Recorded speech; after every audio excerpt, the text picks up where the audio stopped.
I'm Adam Koebel, your game master for tonight's journey, brought to you by Banner Saga, Stoic Entertainment, Versus Evil, and of course, Hyper RPG. I'm joined tonight by a fine group of Vikings, which I will allow because I don't know any of you at all yet. So I will let you introduce yourselves. Torvald, Mighty Torvald, why don't we begin with you? Yes, I am Torvald Eriksson, the Beastmaster, and I have a bear named Bjorn. You do, and who is playing Torvald tonight? You could tell us. Oh, I'm Lasercorn. You might have seen me on Smosh Games or Toaster Ghost, but yeah, I do YouTube and Facebook stuff. One of those is a made-up name, and one of them is a real name. Can you guess which one it is? They're all made up, but yeah. So next to Torvald, we have Isgard. Hi, hello. Tell us about yourself. I am Isgard Burning's daughter, and I have quite an air of mystery around me, but I will speak up when necessary for the betterment of the party. I am played by Trisha Hirschberger. You may have seen me on Geek and Sundry or Newegg or SourceFed way back in the day. I kind of do the tech and the gaming stuff all over the world, or all over the internet, the World Wide Web, if you will. But I got my start as a hobbyist in tabletop RPGs, so I'm really, really happy to be a part of this, and I'm a huge Banner Saga video game fan, so I'm really excited to be here tonight, so thank you guys for having me. Excellent, thank you. I really like that everybody's doing reverse introductions like it's your character introducing. I'm filled by a person right now. Next up is our Shield Maiden, Sylvie. Hi. Hello, I'm playing Sylvie Scold, the Shield Maiden, whose shield is proportionately too large for her small stature. I'm being played by Shubble or Shelby Grace. You can find me either on Disney XD, Facebook, or YouTube, where I play the video games sometimes. Fantastic, thank you. And as we shift to the Varl side of the table, hey, good. Those are good Varl voices. Nice, good start. Let's introduce our Varl. I am Magnus Olfson, the Varl Shield Banger. Yeah. I like to fight as much as I like to love. I am played by Andre from Black Nerd Comedy. You might have seen me on YouTube if your notifications work. I am on there making funny, silly videos. And I also Twitch as well under Black Nerd Comedy. And I occasionally host work for hire type of guy. And I was also here at Hyper RPG for Power Rangers Hyperforce playing Eddie the Blue Ranger. Varl will not be like Eddie. Magnus, the big Varl lover, is going to be really disappointed when he finds out there's no Varl women. Oh, but I don't know. What? You do have your Varl buddy Adric. That's right. That's why I'm here. Who needs Varls before girls? It's good. I like that. May I introduce myself? Please do. I am Adric Frostbeard, the Varl warrior. I think humans are too sentimental, if you ask me. And I think this guy over here is a little soft for a Varl. And I'm played by, Steve Zaragos. I'm Steve Zaragos. I'm playing the role of Adric Frostbeard. You've seen me on a bunch of shit. SourceFed Nerd, Disney XD, and currently on the Valley Folk. A new thing. So cool. That's me. Thanks, everybody. So this is our cast. We've got humans to my left and Varl to my right. Adventure all around. See, you got to be careful with that. The accidental Arnold Schwarzenegger. It happens. It happens to everybody. Get to the chopper. Get to the stronghold. Yeah, I was finishing a playthrough of Banner Saga 2 very recently and could not help myself. Just the Arnold. So okay. You know what? If you want to go that way, I'll hold back on the Arnold. Don't get yourself to Mars yet. Yeah, there may be time in I'll the go future. more Stallone. With Sure. mine. Yeah. Yeah. It's good. That's good. So for folks who are watching at home in chat, you have a few opportunities to engage with the cool thing that we're going to be doing tonight and for the rest of the Banner Saga campaign. First of all, you can win things, which is nice. So if you want to play the Banner Saga 1, 2, or the upcoming Banner Saga 3, Banner Saga will be in the chat, and they'll be handing out keys. Just throwing them around. So be present for that. Banner Saga 3 premieres July 26th on all of the platforms. If you're interested in it, check out the link. The mods are going to be posting in chat and is down below. You can pre-order it. And if you do, your own saga can get some very special allies. So check that out. And during the game, if you go to bannersaga.straylogic.com, you can join our caravan. So you can sign up with Twitter, and you can join the caravan. And throughout the campaign, I'll be giving you an opportunity to make choices for the group to show whether the caravan is pragmatic or compassionate or ruthless. Choose carefully, because your decisions are going to affect the narrative, but keep an eye on how everyone else is voting as well, because if there's dissent in the caravan, everyone's morale will degrade, and it's going to make things much tougher for the party. Though having said that, I'm sure everyone's just going to try and make it harder for you. We'll see how it goes. Just get along. Yeah. So if the caravan can manage to get along and they can decide to do similar things, then you'll get a bonus to your willpower when it matters most. And if there's dissent, you'll have to deal with chaos in the caravan. And we'll see how all of that plays out when we get into the game, which I suppose we should do. So once again, welcome to the Banner Saga and to Hyper RPG, and let's start the show.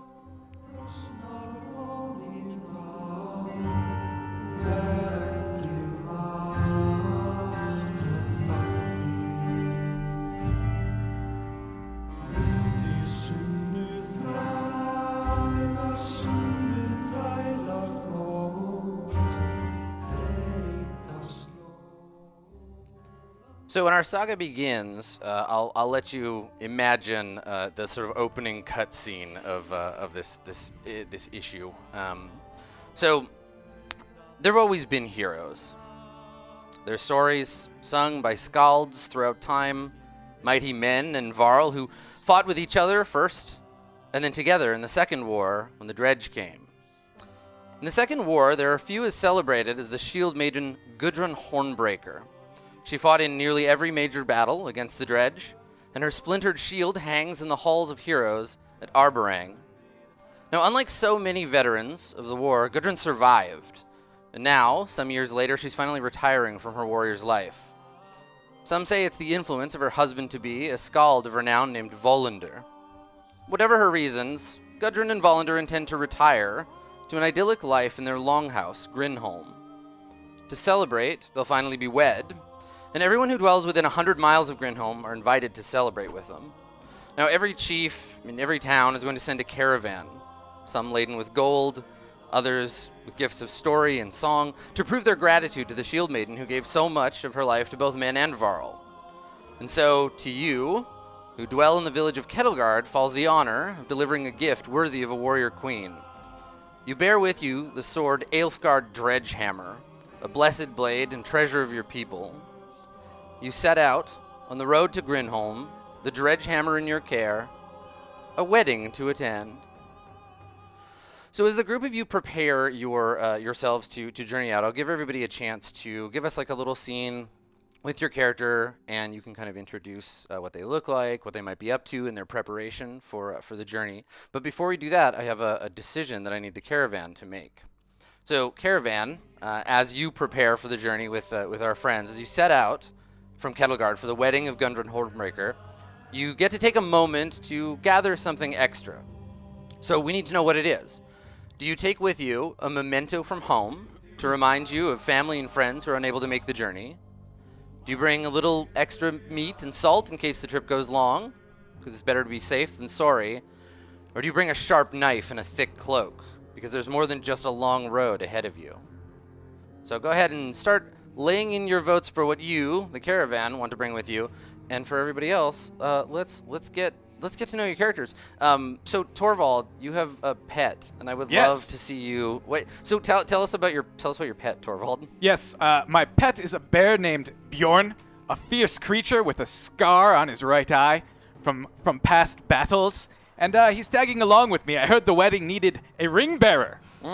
Ring, sorry. And he's been with me ever since he was a cub.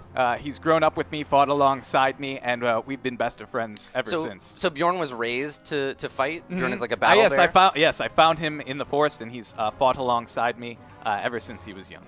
And is this something that you were trained to do by like an elder of the village, or is this something? Yes, an uncle of mine actually taught me the way of the beasts. Excellent. Yes, okay. And so we can communicate just as easily as I would communicate with any man or horseborn or Varl.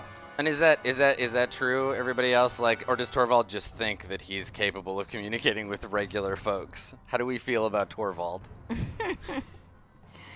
This is how we interact, yes? Right. Yes. Well, I think he speaks a lot of words, but I have not seen a lot of action. Oh, you'll see action. So for folks who might not be versed in the world of Banner Saga, humans are what you'd expect, human beings, much like us. But the Varl are a mighty race of horned giants who were once great enemies of mankind, but have now allied with them against a larger enemy who has just been driven into the north. This is a period of peace between Varl and man. But the Varl, they live forever. They are long-lived, but many of them have died in battle.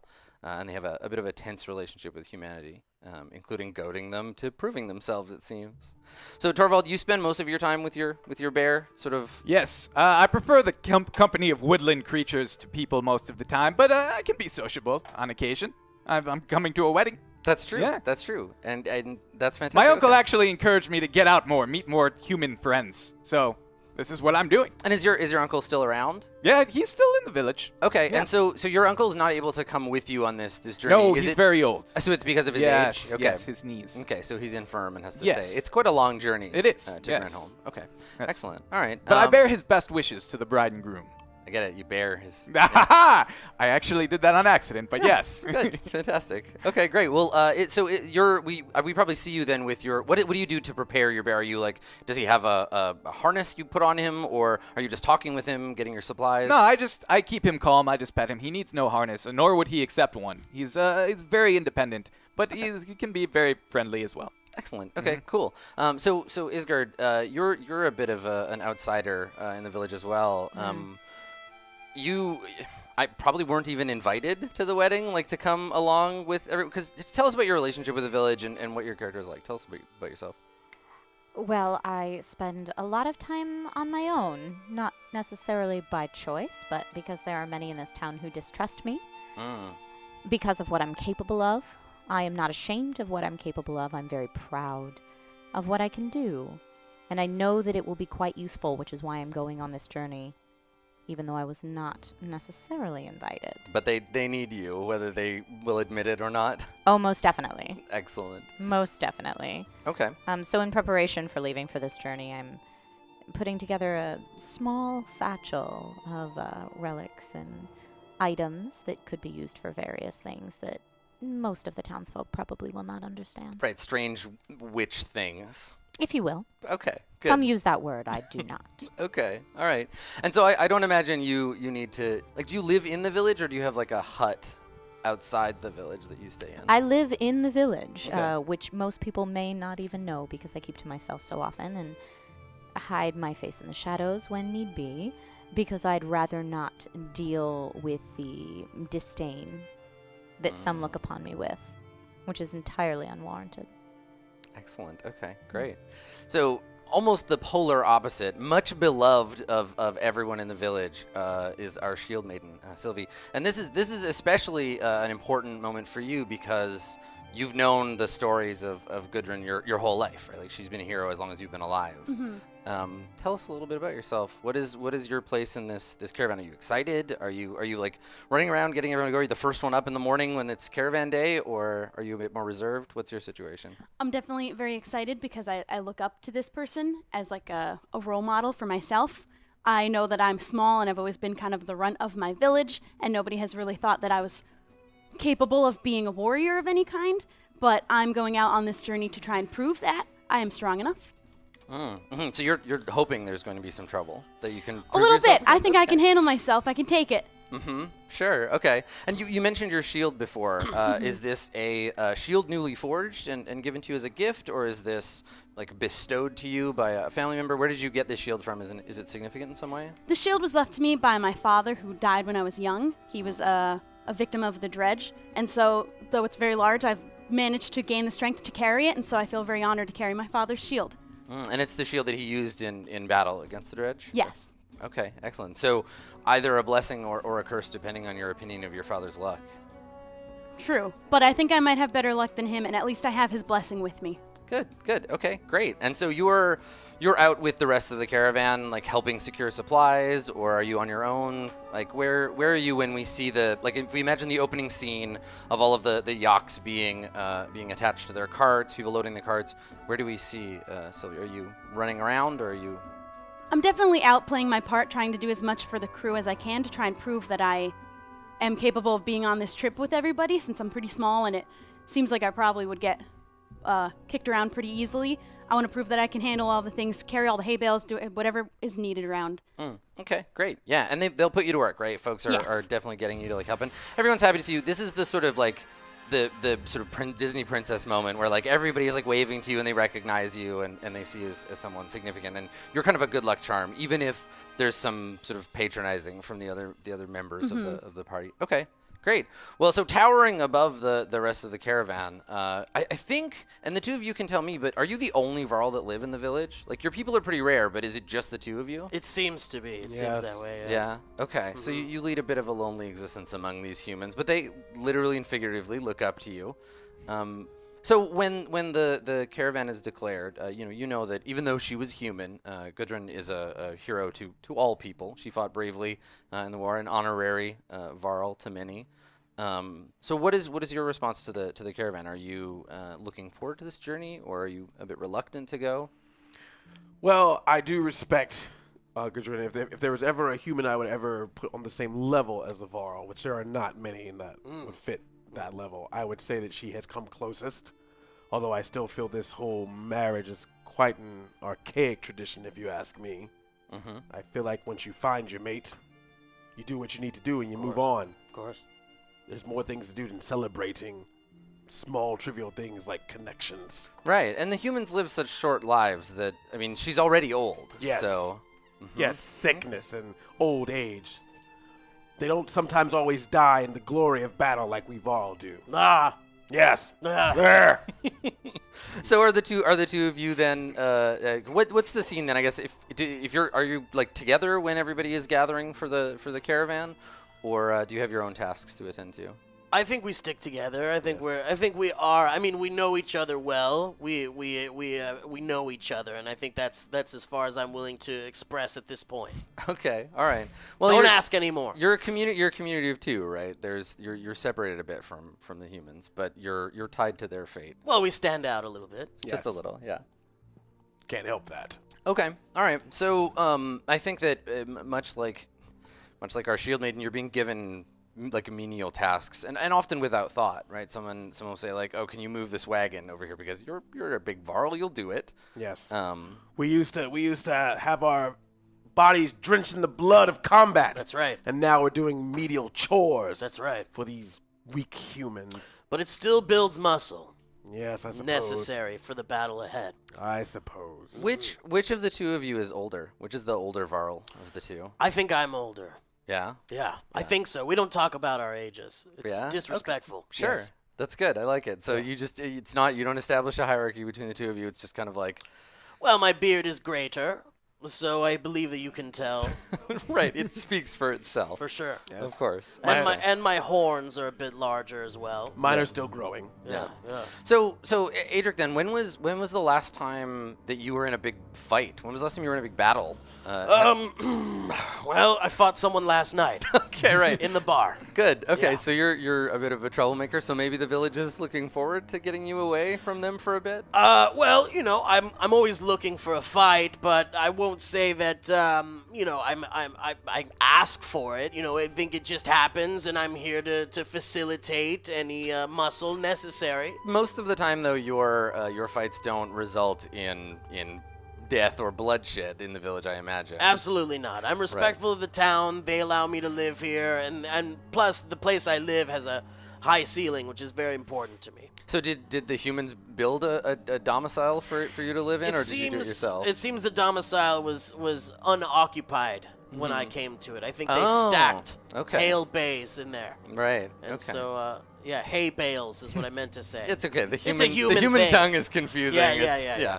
I understand, of course. Yeah. Okay, great. So you're all gathered, and the caravan is being ready to head out. But before it does, you need to decide which of you is going to lead the caravan. There is a long road out into the open plains, and then you'll need to make your way through the old woods, across the river beyond, and then find Grinholm in the hills. So someone needs to lead the way. Who among you will take on this task? The caravan is gathered, sort of waiting for someone to say, "This way, let's go." Well, I am no leader, but I have no fear, so I would gladly lead us through. Even though I think the journey is rather foolish, in my opinion, but I don't mind being the one that leads the way. We Varl are steadfast and strong. Seconded. I saw him in the bar last night. I won a pint by betting on you. Yes. Nice. Yes. Enjoy it, my friend. Thank you. Yes. Is there any dissent, or are you willing to let this brash Varl lead the caravan? I mean, you should know that I lead with a head of strength. I mean, my thing is I really want to fight. I'm looking for a fight. Do you have your weapons with you? Of course, I have a broadsword and I have my chainmail. I'm sorry, great sword. Yeah, Idrik is making this claim clad in full battle regalia with a sword near twice as tall as Torvald is. What if what we need is brains rather than brawn out in a situation? I take offense, but I understand. Adric, while your rage and prowess in battle will not be contested, if you need someone in all of this struggle to see a little further ahead or see what others cannot, I would gladly be that ear for you. Well, personally, excuse when I say this, I find your use of magic quite foul. But I do agree that perhaps we need someone with a bit more foresight to lead us ahead. As long as I stay away from your magic. You will not be forced to do anything you are uncomfortable with? Oh, I won't be forced to do a thing, my dear. I'm a Varl. That you are. Does this seem right to you that a witch should lead your caravan? How do you feel about her? Do you trust this mysterious woman? I haven't been one to really trust the people who use the magic arts, but I also don't want to jump to conclusions. But to lead our caravan, I don't know if that would be the most wise. Which is why I think we should use someone who would think with their brains rather than their muscles. Which maybe that would be me. I can be put up to the task. I can prove that I'm worthy of the praise that I've been given. She can barely heft that shield. I say we have the big Varl lead us. I do say that perhaps the clean and unsullied face of a woman could perhaps be a friendly, a welcoming, friendly addition to leading us forward. I do agree with that. Maybe we can avoid situations of battle if I look friendlier. We might also look weak if we are led by someone who seems to not be able to handle a weapon well. I can handle my weapon. That is yet to be seen. So while this whole conversation went on, I already started leading. Right, so you've just walked off. I just started walking with the caravan. Okay. Well, let's see if anybody followed you. Let's have you make a roll. Roll a d20 and add your influence. All right. 10 plus 2 is 12. So you have 12. Okay, yeah, I think that as you're bickering, maybe Torvald, since you're not like fully in the argument, you notice Magnus start to walk off, shield in hand, and a few of the other members of the caravan kind of look after him, like, oh, yeah, I suppose we're going. And so some of them Bjorn is following Magnus, so I trust his instincts. I'm going to follow Bjorn. Let's go. Right, where goeth the bear, so Yes. goeth Torvald. Okay. And I see no issue in following a Varl. All right, so the two of you then have a moment as the momentum starts to build and the caravan begins to head out. The two of you have a moment if you want to like say anything about how these things have been going, or like you have a second of sort of privacy between the two of you. I think you would make the wiser choice as leader between the two. I do appreciate your input. We will go along with what is going on, but if the moment arises for you to take a leadership position, I would support you. And can I trust your support? Always. We will see. Right. So the caravan sets out across the plains. It is sort of mid-autumn, which means the sky is dark. It's cloudy. There's a cold wind blowing in from the north. It's like to be a difficult journey, but your caravan has food and water. You have supplies, certainly enough to get you to Grinholm, provided nothing goes wrong. Food even enough to feed a pair of strapping Varl. So as you set out across the plains, your destination is the edge of the old woods and a pathway through. But to get there safely, I need a survival roll from whoever's in charge. So let's see how that goes. All right. Now, the humans, in their thirst for knowledge in their short lives, they have time to develop some skills, whereas the Varl rely purely on your attributes. So I'm going to need you to roll a knowledge roll for me. Okay. And watching this, anyone who, I think Torvald and maybe Isgard also, anyone who has the survival skill, Oh shit! Sorry. you're able to see everything that your Varl companion is doing and kind of pick out. I do have survival. Yes. Yeah, so you can, if mistakes are made, you are keenly aware of them. But also, if he does a great job, you can see that it's like you're aware of what's going on in the situation. Okay. So what do I roll for knowledge? Same thing. So roll a d20, and Alright. you're gonna add or subtract your. I don't have any knowledge. Okay, so just plus 0. 18. Ah, all right. So, is this, and I'll let you decide this. Is this like practice or is it luck? That sort of like do you just get good weather and some time passes uneventfully, or are you showing to Torvald and the rest of the group that you are practicing? This is something you've done before, Oh, I've definitely done this path before. or just journey like this, Oh, like led led a before. caravan. Yeah. Yes, I have definitely led before a caravan. Okay. Adric knows this. Yes, of course. Yes, he's taught me well. Okay. I would have gladly have had anyone else do it, but the conversation just got boring to me. Yeah. Right. And you knew that you were in a good position. Okay. So Torvald, you see this? Yes. Like it's. Bjorn doesn't follow unworthy leaders. His instinct is always pretty spot on. So yes, it's no surprise to me that Magnus is leading well. Yes, Okay. All right. I do respect the humans' opportunity to give to this type of adventure, but I feel that brute strength needs to be forward and center, just in case there are any dangers around these areas. One can never be too careful. Excellent. Okay. Cool. So. So time passes. Several days go by under the leadership of your walking mountain friend, and because of your guidance, because of your awareness in the situation, the storm that comes with some warning. You can see it about a day off. Massive rolling storm clouds coming down from the north, thick with rain. You can hear peals of thunder in the distance the night before it arrives, but there's no avoiding it. Within a day, the storm will be on you like a hungry wolf, and there will be flooding, and there will be wind and rain. But you have a chance now to prepare or to do something about it. Torvald, I think the two of you are the ones that are aware of this. You notice it. And maybe let's open a scene where you can talk about it. So I think that this is as you are setting camp. People are starting to set their campfires, huddling around a fire with their cloaks. The people that are making up the caravan are blissfully unaware of the potential tragedy the weather is about to dump on them in the next day. But Torvald, you and Magnus have a moment to talk about it. So Torvald, do you come to Magnus and say like, hey, I know this is happening, or do you bring it up with the group? Yes, I will come to him. Okay. No doubt, Magnus, you've heard the thunder in the distance. You see that the storm will be on us soon. Yes. What do you think we should do here? Well, if this was a party of just us Varl, we could forge ahead, but considering we have many others with us of different statures of handling such things, we may unfortunately have to set up camp. Yes. Just to keep ourselves strong and to make sure that we do not lose any supplies through the great weather. Yes. Agreed. Yes. Somewhere not on high ground though, so we don't get struck by lightning if that happens. Truth. Yes.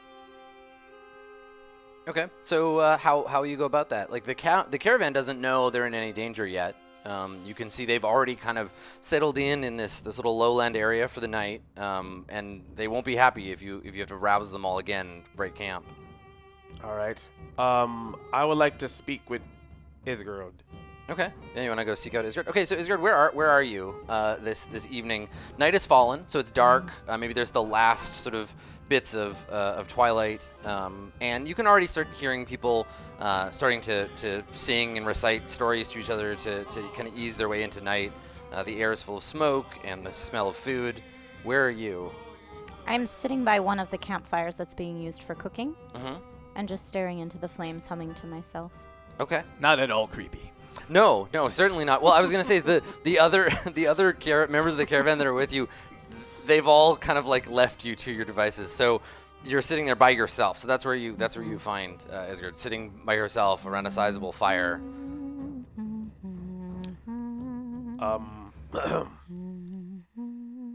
Which?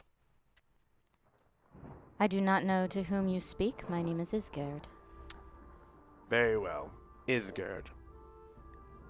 It is not likely for a Varl to ask for assistance from a human in this way, but there is a presence of a storm brewing. I'm pretty sure with your prowess of magic, you probably have felt it.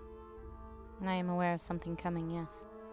Is there any way, and I dread to ask this because usually I can use my brute strength to solve most problems, but one can't punch the weather. So, is there anything that you can do with your powers to protect these people from this upcoming storm?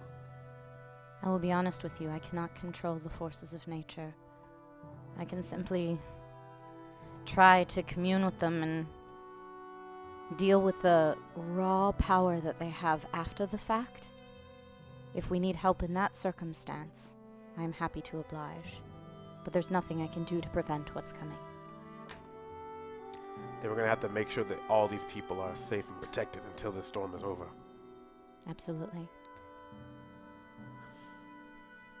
I would like to... Is there any way that I can survey the area for any spots, like caverns or any kind of dry areas? So the area that you're in is sort of a marshy grassland. It's not full on like swamp or anything, but this time of year it's kind of going to freeze. The grass is all kind of dying off. You know you're a few hours away from a stream, which almost certainly will flood when the storm comes. But it's night has fallen, and so even if you were to climb up to one of the sort of nearby hillocks, you'd only really be able to see the fires of the camp and the sky. And soon, even then, it'll be dark. Okay. Well then, I believe that we're going to need to convene with all the people. Okay. Sure. How do you do that? So I blow...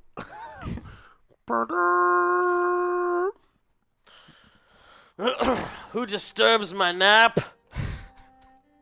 It is I. Magnus. Magnus, yes, that's my name. There is a storm coming. I have spoken with Isgard, and unfortunately, magic does not seem to protect us, so we're going to have to protect ourselves.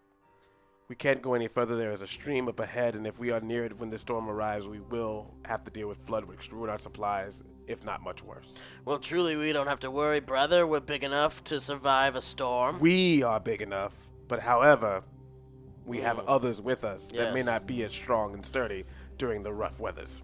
I find it hard to believe, even with as big as you are, you can handle a storm as big as this one. Well, I haven't bathed in some time, but I am looking forward to it. Okay. Well, whose idea was it for us to come to the low ground? Had you already discussed this with any other party members? Are you dare challenging my leadership? Well, it just seems to me that if there's a storm coming, the low ground is where the most flooding will be. The young one has a point. If we go to high ground, we might be safer from flooding. But we would be more prone to lightning. Lightning strikes. I think only you with the horns is more Well, I prone. mean, these two very tall Varl would probably be the first struck. We But can- surely they're strong enough. We can create a shelter of sorts to protect us from lightning. I'm not too worried about that. Well, Well, if the Varl aren't worried about getting struck by lightning, then I suppose I'm not either. well, fine then. We'll take the humans' advice, and I guess we'll go to high ground. Thank you. You should have asked me first. I would have suggested high ground. Just Well- don't wave your sword around in the air. Sorry. I don't know my own strength. Well said. So you're going to go and gather the caravan and tell them that it's time to pack back up and set out. Well, it was the human's idea to do so, so... Maybe if you had discussed it when you noticed the storm before moving us the first time. You've gotten your way. Don't push it any further. Understood. It might be best not to piss off the giants. Just, Thank you. Just saying. Okay, so who delivers that news? Are you going to go and tell the people that it's time to go? Sure. Okay. What does that look like? How do you get everyone's attention? Okay, I'll just, I bang on my shield to make sure everyone around can hear that. Now, everyone, we're back, packing back up.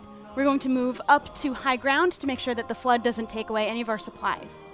Let's have you make a roll to see if you can get people's attention. Okay. Because people are already breaking out the mead. We're done marching for the day. It's time to drink and to sing and to eat. And here comes Sylvie banging on her shield. Let's have you, D20 and add your influence. And I think to get 0. To get everybody's attention, you're gonna need like a 14 or better. Okay, and I have 0 influence. You do have 0. It's gonna be challenging for you. 16. But you do it. Okay. So why do people pay attention to you? Is it just like they're used to knowing where you are and listening to you, or did you do something special to get their attention? I think just with who I am has gained a certain amount of respect, even though I haven't really done much to earn it, I feel. But with me being a shield maiden of, my name, they're prone to just listen to my word. Right, okay. And my knowledge. So it sounds like there's that fear that eventually that authority will run out. Yeah, because I feel that I haven't done enough to earn this kind of respect. Okay, so give us your little what do you say? You get initially you get everybody around you's attention, and they're like, shut up, quiet, everyone. Like Sylvie needs to speak, and maybe somebody gets you like a barrel to stand on, and then So what do you say? Okay. Well, with an oncoming storm of its size, I believe, and we've discussed that it might be the best decision for us all to move up to high ground. That way, we risk as few lives as possible, and we don't lose any more of our supplies.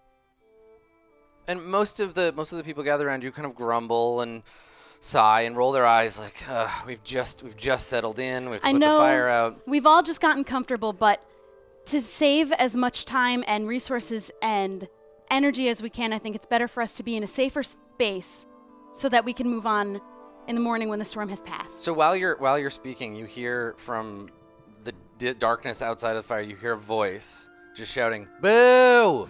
Boo! Quiet!" It might not be the most pleasing decision. I know everyone's gotten settled in, but I think it's the wisest, and it's the one that's going to keep us the safest. And you hear the same voice be like, "But I'm already tired. We've marched all day, damn you." And you see a familiar figure stumble into the light. This man, his name is Svert, and he has been a problem for some time. Svert used to be a great warrior, but was injured in battle, his very first battle with the dredge, and was sent back to the village to recuperate. And he's just never quite recovered. And it seems he's got quite a head start on everyone on the mead drinking. And he comes staggering out, holding his horn, sloshing what remnants of mead it has. And he points like vaguely near where you are, squinting in the dim light. And he says, "I take no orders from a little girl. I say we stay. The kitten's afraid of a little thunder." And a couple of the guys around him are like, yeah, Svert's right. It does. I want to stay here too and get drunk like Svert. I'm going to take a step forward up to where she is and say, "Listen to the wisdom of the girl. There are dark things coming you do not want to face."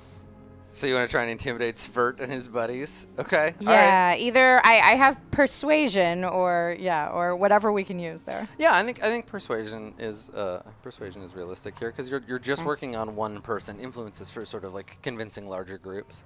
Okay. Yeah. Do you have any skills that would apply? What are your so skill? that's Your the persuasion skill is your skill. persuasion. That's right. So okay. then would it be influence? Yeah. So add with your the influence. persuasion? Yeah, to your persuasion. Let's see how you do. It's a 7. Ooh, a 7 is not going to be No, enough. So you just make Svert more upset, where he's like, oh, now we've a hag telling us what to do. Is that how it's to be? Are we not men, and he looks at you and he's like, "You big man, do you take orders from these two?" I certainly don't take orders from an injured coward who left battle not dying in honor on the battlefield. So bringing up Svert's old injuries antagonizes some of the warriors who already don't really like Varl very much, and they don't go so far as to draw weapons because their weapons are back at their tent, but they give you that oh, you didn't. You did not just say that about our boy Svert. And they kind of gather up around him and give you dirty looks and kind of mumble to themselves. But you definitely feel the tension raise a little now from Svert's drunken rambling to oh, you've offended a war veteran and we're all a little angry about that, you weird outsider. Do you do anything right away about that, or do you let them percolate? I mean, I believe I'm intimidating alone in my just in kind of the way. Oh, that so you just want to double down and I intimidate certainly them? would. I mean, I would just go so far as to say is who wants to listen to a drunk anyway? Yeah. I mean, logically, you make a good point, right?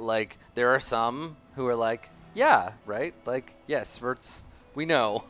But also he's sensitive, and you've just hurt Svert's feelings. And there is that moment where we'll see, right? The humans treat you like an outsider to begin with, and now you're offending one of their own, and we'll see how that goes. So let's have you make an influence roll. Sure. Yeah. My influence is +2. Whoop. Okay. Dexterity, not so much. What do we see there? It's 13? 13. Yeah, 15? Okay. I'm gonna roll. Let's see. Okay. All right. So unless someone does something immediately, we get this vignette, right? This moment of the flickering light, and we see Isgard and Sylvie on one side, and the humans kind of gather around. Adric, you step forward and kind of glower at them, and there's a moment there where if nothing is done, right? If nobody steps in, this is going to become a fight. It's going to be like a 6-on-1 Adric and these angry drunks. So I will step right in front of them and give them the meanest Varl stare. I will join him and Bjorn. Bjorn will too. Okay, all right. So you're showing that it's not just a Varl thing that you. Okay. I'm quite tired of Svert's drunken ramblings. And Bjorn doesn't like him at all. Bjorn snarls every time Svert is near.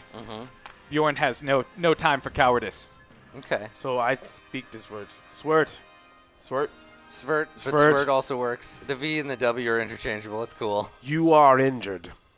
So you have two options. One, listen to what the lady says, follow us to high ground. Or two, by you being injured, that makes you weaker than the rest of us, possibly holding us back. So we could just leave you here to fend for yourself, since you're quite the warrior you say you are. Well, and he's weaker too because he's a human. There's also that. Well, maybe don't bring that up, though. You were doing so well.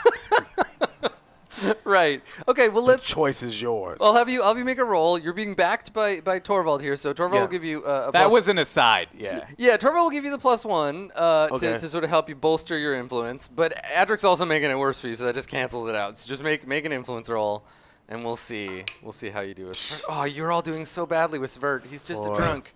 Okay, all right. So 6. you say that you're injured. You're a liability, Svert. We could just leave you behind. We're giving you a mercy. And he looks at your knees. He's like, you can't talk to me like that. And he rushes at you to take a swing. Okay.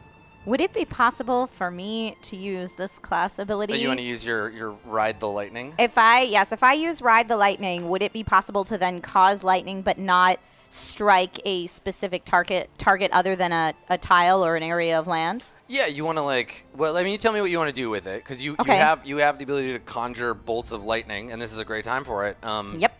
But so yeah, you tell me what your intent is, and then we'll have you roll and we'll see what happens.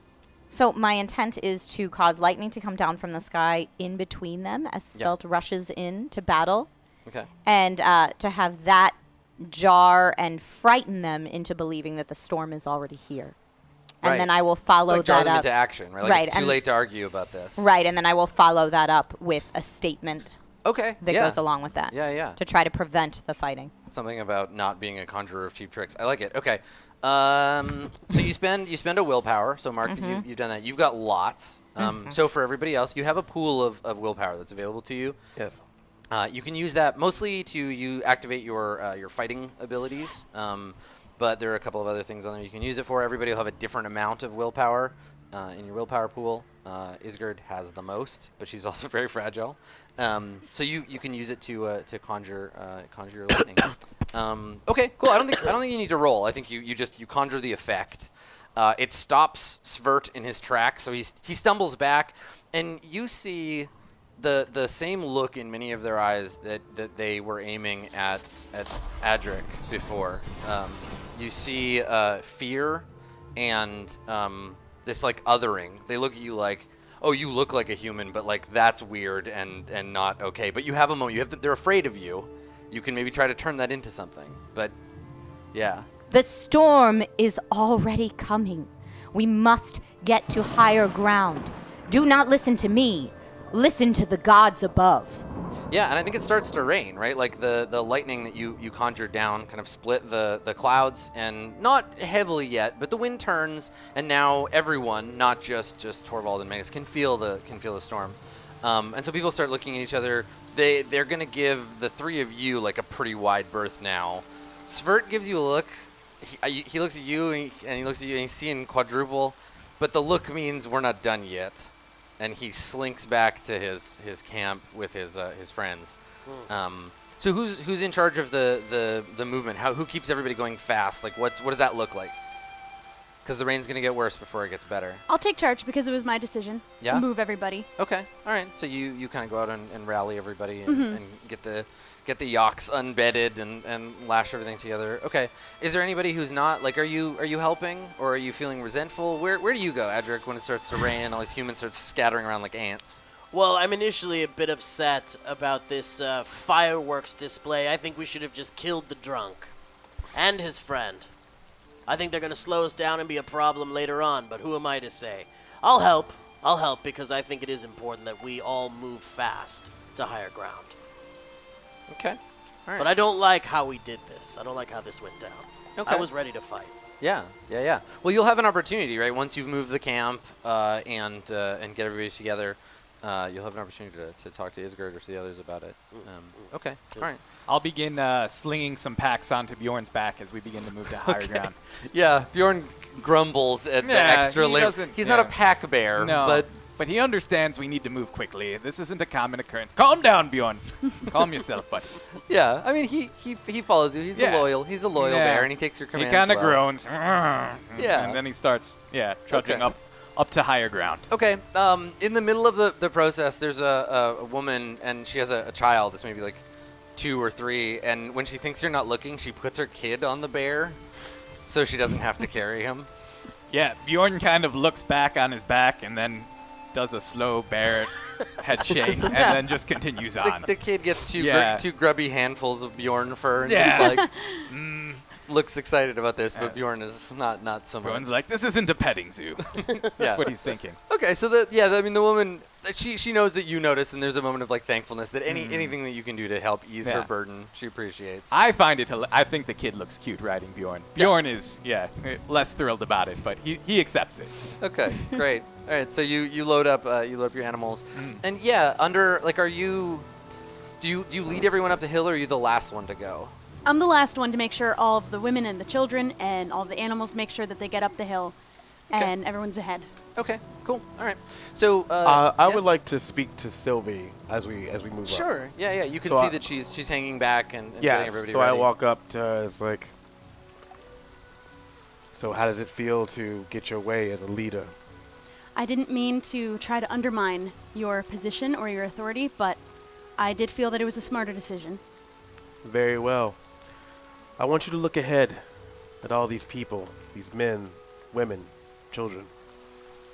Every time me and the Varl have gone out, including times where I've led, we've always come back with less. And as leader, I've always had to put that on my shoulders. Over time, I was able to harden so it would not hurt me as much. You have lived a very pampered and privileged lifestyle. So know that when you lead, if any of these men, women, or children die, that will be on you. I hope you're prepared for that. I believe that I am, but I do appreciate you trying to warn me. But I understand what comes with responsibility of leading. Not a warning, just the truth. Then I walk off. Okay. All right. So you start heading up the hill, and yeah, I think we get this sort of interstitial as the rain comes on in full effect. We can see at a distance the group of you slowly making your way up this hill, pressing on into night. Now, waking everybody and gathering them, it does take time, and they are well fatigued by the time you arrive. And there's only a half a night remaining of sort of miserable, damp sleep. Does everybody rest? Do you take the opportunity to rest out those hours, or is there something you want to do during the night before the storm kind of fully comes on? I believe all the work maybe calls for some rest from moving the entire camp. Yeah. That's my suggestion. Yeah. I have a hard night's sleep wondering if this was the right thing to do. Yeah. Now that I've moved everyone and everyone's tired, we get less sleep. Mm-hmm. Okay. All right. But before everyone goes to bed, I want to make it clear that I believe the way we handled this wounded animal was You want to have a incorrect. conversation Yeah. about Spirit? No, so who do you want to talk to about that? Do you want to talk with everyone, or do you go talk to Isgard alone? I think I'd like to talk with everyone because I don't really want to talk to Isgard alone. Right, okay, Yeah. sure. I don't know what she's capable of, kind of mysticism, Yeah, it sounds... mind tricks. It sounds to me a little like you're afraid of her. I just don't want to deal with any of that right now. Sure, I understand. I don't like to confront things I can't punch. I mean, you could punch her. Certainly, but I can't punch her abilities. That's for true. sure. You can't punch magic, and you never know. She might turn you into Newt or something. Sure, so sure. she's dangerous. Sure. Okay, all right. So who do you gather for I that? think I gather everyone, and just to say, Okay. and even still too, Magnus as well. And I just want to say that I believe the way we handled that situation with the drunken animal was not the way to handle it. I think he's going to be a problem, and I think we need to keep a watchful eye on him. Right. And how would you have handled it exactly? I would have murdered him. Right. We humans don't really take kindly to you murdering one of us. That would have probably caused a much larger problem. Fine, not murder him. Just leave him behind. Yeah. If that way, if he dies on his own, it's on his own accord. He seemed to not want to go along with the group idea anyway. Perhaps it would have been best to leave him. If there's anything that we can do as a group to make sure that everyone makes it through, then I think we should do that first. I just think we should be cautious. That's all. Yes, we have to make sure that everyone that is involved in this caravan cares for the caravan first. No personal achievements of their own. Sure, but the next time something like this happens, I'll break his other leg. Right. Again, that may be a bit of an extreme measure. Perhaps we could tell him to quit drinking so much. Maybe no more rations of mead for him. So, Don't hurt anyone, says the man with a bear. Is it just for transportation? No, I don't ride the bear. No, calm down, Bjorn. He's joking. all right, let's compromise. We'll break a finger. All right, that's, yes, better than the other alternative, I suppose. But I really think we could get through this without, breaking anything. Caution with dissenters is always wise. Yes, thank you. However, from a pragmatic standpoint, I believe we will need all the arms we can get in case we face trial along our journey. But what good is a drunken arm in the heat of battle? Well, by morning he won't be drunken anymore, and maybe we can discuss with him his drinking problems and prevent this from happening again. Some sort of intervention. We'll gather all of his friends and family. I see, yes. Yeah, except that all of his could work. All of his friends are also drunks. I mean, yeah. Isgard, you know a little bit more about Svert probably than the rest, but he wasn't a bad guy before. Like he wanted to go out to war and do something for the cause, and it didn't go well, and he never had a chance to prove himself, and he was wounded in battle, and he came home and he never healed right, and everyone else got to go out and fight this glorious war. At least that's how he saw it. And he turned to drink out of shame. So he's not. I mean, maybe he's a bad guy. I'll leave that moralizing up to you. But you know that there's more to it than just him being a drunken jerk. It seems like the Varl might be missing the deeper stuff about this guy.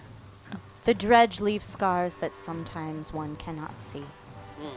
After this meeting, I'm concerned now. I don't want to see fighting break out between the men and Varl, and I Yeah. saw how riled up the men get. I would like to approach Svert and maybe Yeah. tell him to dial it back. Yeah. Rein it that in I a was- little? Yeah. Okay. They're literally discussing killing you, Svert. You might want to not antagonize them any further. Okay, so wherever the rest of you are having this conversation, Torvald and I assume Bjorn Yes. leave and head out, either to find their own tent or whatever. And so Torvald, you go across the camp and you find where Svert and his friends are sitting. They've got a piece of canvas tent that's like strung up, and then a the campfire that's more smoke and ember than it is fire, and they're all sitting around it, their beards hanging wetly from their faces, drinking from a mead cup, and grumbling and griping to each other. They're all like older. Like, how old are you? I'm 32. Okay, all right, yeah. Yes. So they're all like probably 20, 30 years older than you. Oh, They're not okay. like old men, but they're kind of done with being yeah. warriors, and so they're just sitting and drinking and kind of telling war stories. And when you approach, they look up, and Svert kind of glowers at you, and he says, "What do you want?" Hey, Svert, I was hoping we could have a moment alone. I just wanted to talk to you for a minute. And he looks at his friends, and they all kind of like look at each other, and you can feel there's like some suspicion here. And Svert says, "Fine, Torvald, make a room," and they split up and they give you some space to Okay. sit. And somebody puts this like massive horn full of mead in your hand, and Oh. some of it sloshes onto Thank you. And he just like they all watch. Yeah. Svert, I noticed you're having a little bit of friction with our Varl friends, and I just wondered if maybe you could take it easy on them. I mean, their ways are different than ours. There could be miscommunication, and they were talking about killing you, and honestly, I was a little worried about that. I don't know if they're joking or not. Probably. And Probably. The when you- Varl have a you- kind of morbid sense of humor. When you say that, when you're like, oh, they were talking about killing you, it's as if you've confirmed something they were already talking about without having been present, right? There's a lot of like nods, like, see, I told you they were dangerous. And Svert, he claps you on the back, and he says, loyal Torvald, I thank you. It's good to know this. Oops. These Varl. There are some who think that just because they fought alongside us in the Second War that we can be friends. We can live with them. Right, but let's seize on that. They did fight alongside us in that second war. And, I've been hearing tales that the Dredge could be more mobile now than they were, and I really think it would be best to keep this alliance strong, so maybe you could just lay off them a little bit. If the lightning sets your home on fire and your neighbor helps you put it out, it doesn't always mean he's your friend. He might just be afraid of the fire spreading to his house. These Varl, they're not our friends. They Right. were our allies once, but now the Dredge is gone. And what do you think they're going to do? Right, you've lost me. So are the Varl the lightning in this analogy, or the fire? And then they're kind of like looking at each other like, guys, Torvald, he doesn't know anything about being a man or fighting. It was a confusing analogy. Yeah, I mean, they're all kind of drunk and angry and Yes. racist. So, Yeah. so like, of All course right. it don't make any sense. I see this isn't really helping. I'll leave you to it. Just keep what I said in mind.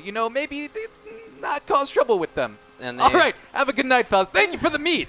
Yeah, and they nod and they kind of go back to their conspiring. But yeah, you definitely seem to have reassured them of whatever it was that they were paranoid about before.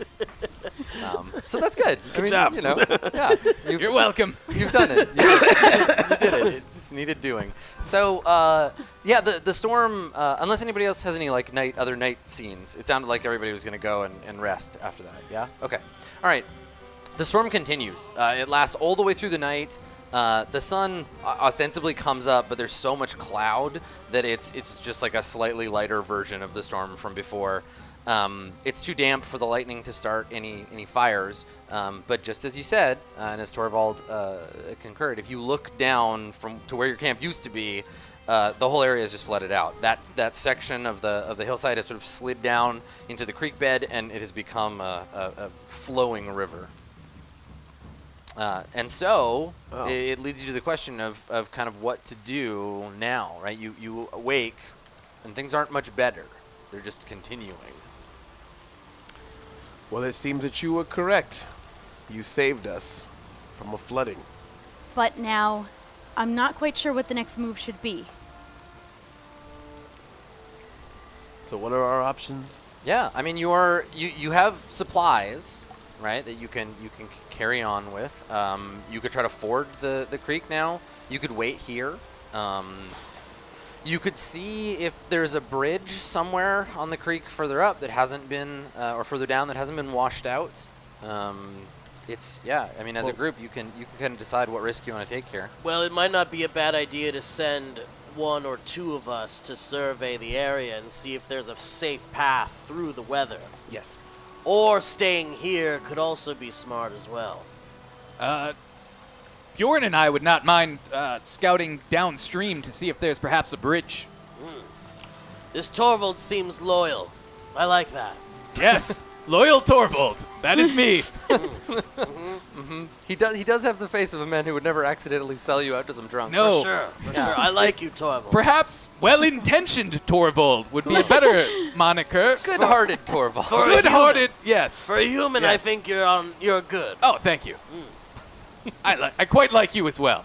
Thank you, Torvald. Now that we all like each other, I didn't say we all did. we must progress. It is of the utmost importance that we get to Grinholm. I would like to accompany Torvald Yeah? on his journey to find. Okay. All right. Your company would be most welcome, Magnus. The bear does seem to like Yes. you. Yeah. Bjorn is never wrong. So I have a question for you then.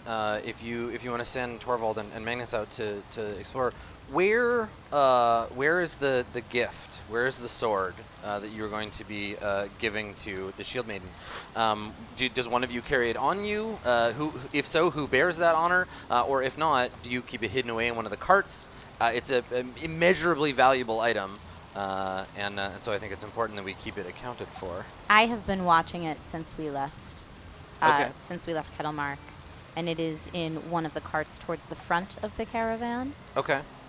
secured very, very well. And does anybody but you know that?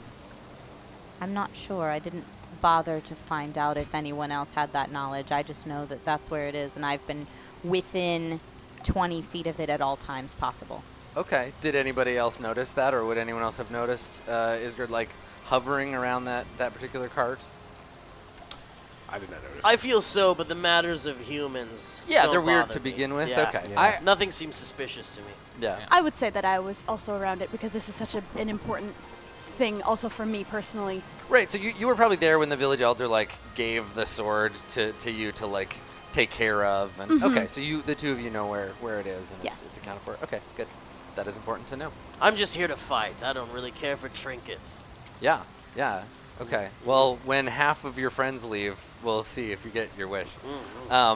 So Torvald and Magnus, you're going to head downstream and look for Yes. a safe place to ford the river? Yes, we're heading downstream. We're looking for any bridge or a large fallen tree or maybe a tree that's halfway fallen that my Varl friend could maybe push over the rest of the way to get us across. Yeah. If anything, you might find a safe place to ford the river because the flooding won't be quite so bad further on. Exactly. How long will you be away? At what point will you decide this is too much and turn back? We won't go more than Yeah. a half hour's walk away. Oh, okay. So you want to stay fairly close? Short time, yes. Yes. Okay.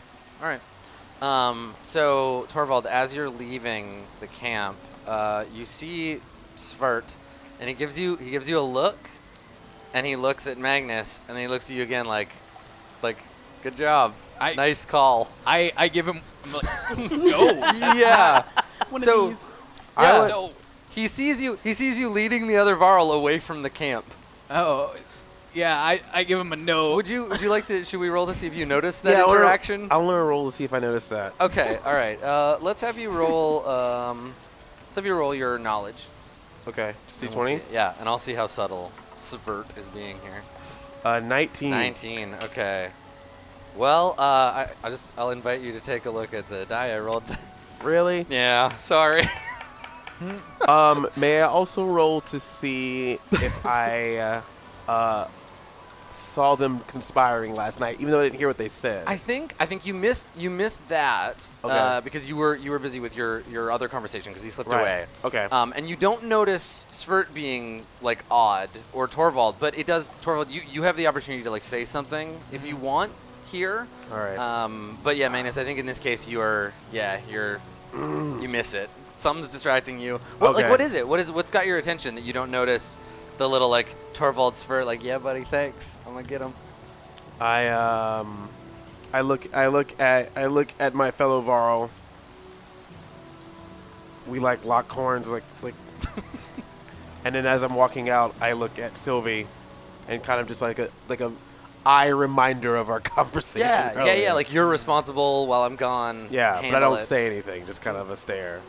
Okay. And then I walk. Come, man and bear. Yeah, so I had a chance to say something, you said? Yeah, like I think if you, I mean, Yeah. you have this, you get this suspicious look from Svert. Yeah, so I see that. And I kind of intuit what he's thinking as that, but I don't want to completely divulge the conversation. So I say, Magnus, we should probably, keep this quick. We don't want to, have the entire caravan trudging miles and miles out of our way to find some bridge. Let's keep it quick and then get back to camp before anything happens. Before what happened? What do you mean by anything What? happening? No, that was thunder. I said before the snackins. That's how my people say snack time. They're probably going to have a snack time soon. When you say snackins, Bjorn looks up like No, not right snackins now. already. When we get back to he camp, starts nudging you and like See? putting his snout under your cloak. he's and- excited about snackins too. I'm saying there You might said be it again, and he like yes. he's looking Oh, for that calm salmon down. that See, he's sure you I'm have. just saying they might be breaking out snacks soon. Yeah. I lean in closer to Torvald. I know it is raining here, but I can't help but notice the differences between the raindrops on your face and the sweat drops that come from your body. Are you telling me everything I need to know here, Torvald? Yes, we humans sweat when we're soaked in rain. It's an odd quirk of our anatomy. Come now. Oh, look, there might be a bridge up there, right past this next bend. Very well. Let's right. look around. So the three of you head out of distance and out into the mist cast up by the rain. We see Svert turn and go back to his tent, and he and like a half dozen of his friends they gather. We see them gathering something up at the tent, and then heading with purpose towards where Idrik is resting. During this time, while these guys are looking for a way across, is there anything that Isgard or Idrik, the three of you, what are you doing when they head off? I was wondering if I were to notice it and try and intervene to ask, like, where are all of you going? It's a pretty big caravan. Do you think you would devote that much energy to paying attention to Svert, or do you think that situation is like dealt with? With it being like, what you said, like 15 something of his men gathering, I Yeah. feel like I would notice it, especially after the little fight that happened the night before. Okay. Yeah. I mean, if you want to try to confront him, you could. Yes. Yeah. Okay. All right. Yeah. You see Svert and a half dozen of his friends, and they're headed somewhere with intent, and they have unlit torches with them, like in bundles that they're carrying, and they seem like, I don't know. Do you just like come around a corner? You're like, hey guys, where are you going? Or are you like headed towards them with purpose? I'm headed towards them with purpose because Okay. I feel like it's my responsibility to keep track of everyone that is in the caravan. Sure. Okay. All right. So they stop when they see you, and like there's some eye rolling and some sighing, and Svert says, "What is it, girl?" Well, we're not meant to be traveling too far from the caravan, as we don't really know what is out or what has happened in the rain. Where is it that you plan on going with these men? And he says, "We were just going to take a look around, make sure everyone was getting through the storm all right." So I suppose you wouldn't mind if I went with you on this stroll. And he like sneers, and a couple of his friends are like, "God damn it! Like she got us." And then I think one of them says, "We should bring her along, Svert." And he kind of, you can see him thinking, and he's like, "All right." And he says, "We were just going to pay a visit to Adric. I felt bad about what I said yesterday. Sometimes when I've mead in me, I lose my temper. Okay, then I will go with you. Let's go talk to Adric. Okay, all right. So they head over to. So Adric, do you have your own tent? Yeah, What does it look like? it's pretty large. Yeah, it'd have to be, right? It's large enough for me to fit inside. And I'm inside, but I'm not sleeping. I just said farewell to my friend who had went off to find some form of shelter or a path to forge through the weather. And what I'm doing is I'm sharpening my broadsword. Excellent. Good. Okay. My great sword. Yeah. I mean, it's broad and great. Yeah. Great and broad. Yeah. Okay. So you get to the tent. You get to Edrickson. You can hear the sound, the scraping of his sword, and it's an interesting thing because you know yourself that Edric hasn't had any use for that sword in a long time. Right? There's been no battle that's called for it, but still he keeps it sharp. And when you get there, Svert opens the flap of the tent and gestures like, "After you." Okay. And then I go in first to greet Adric. Okay. And try and set up the apology for him. Okay. And So when you go in, the camera lingers outside. So we see you go in, and we see the other men take torches from their cloaks and light them from a brazier outside, and wait. They wait outside with these torches flickering in the rain.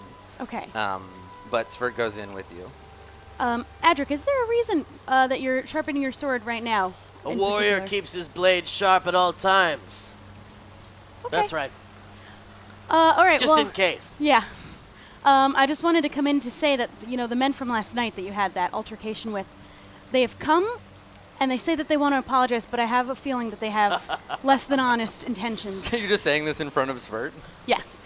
Okay. Well, I knew that this was coming. Let's go, boys. A And fight well, it is. I didn't come here to try and set up a fight. You don't need to say any more.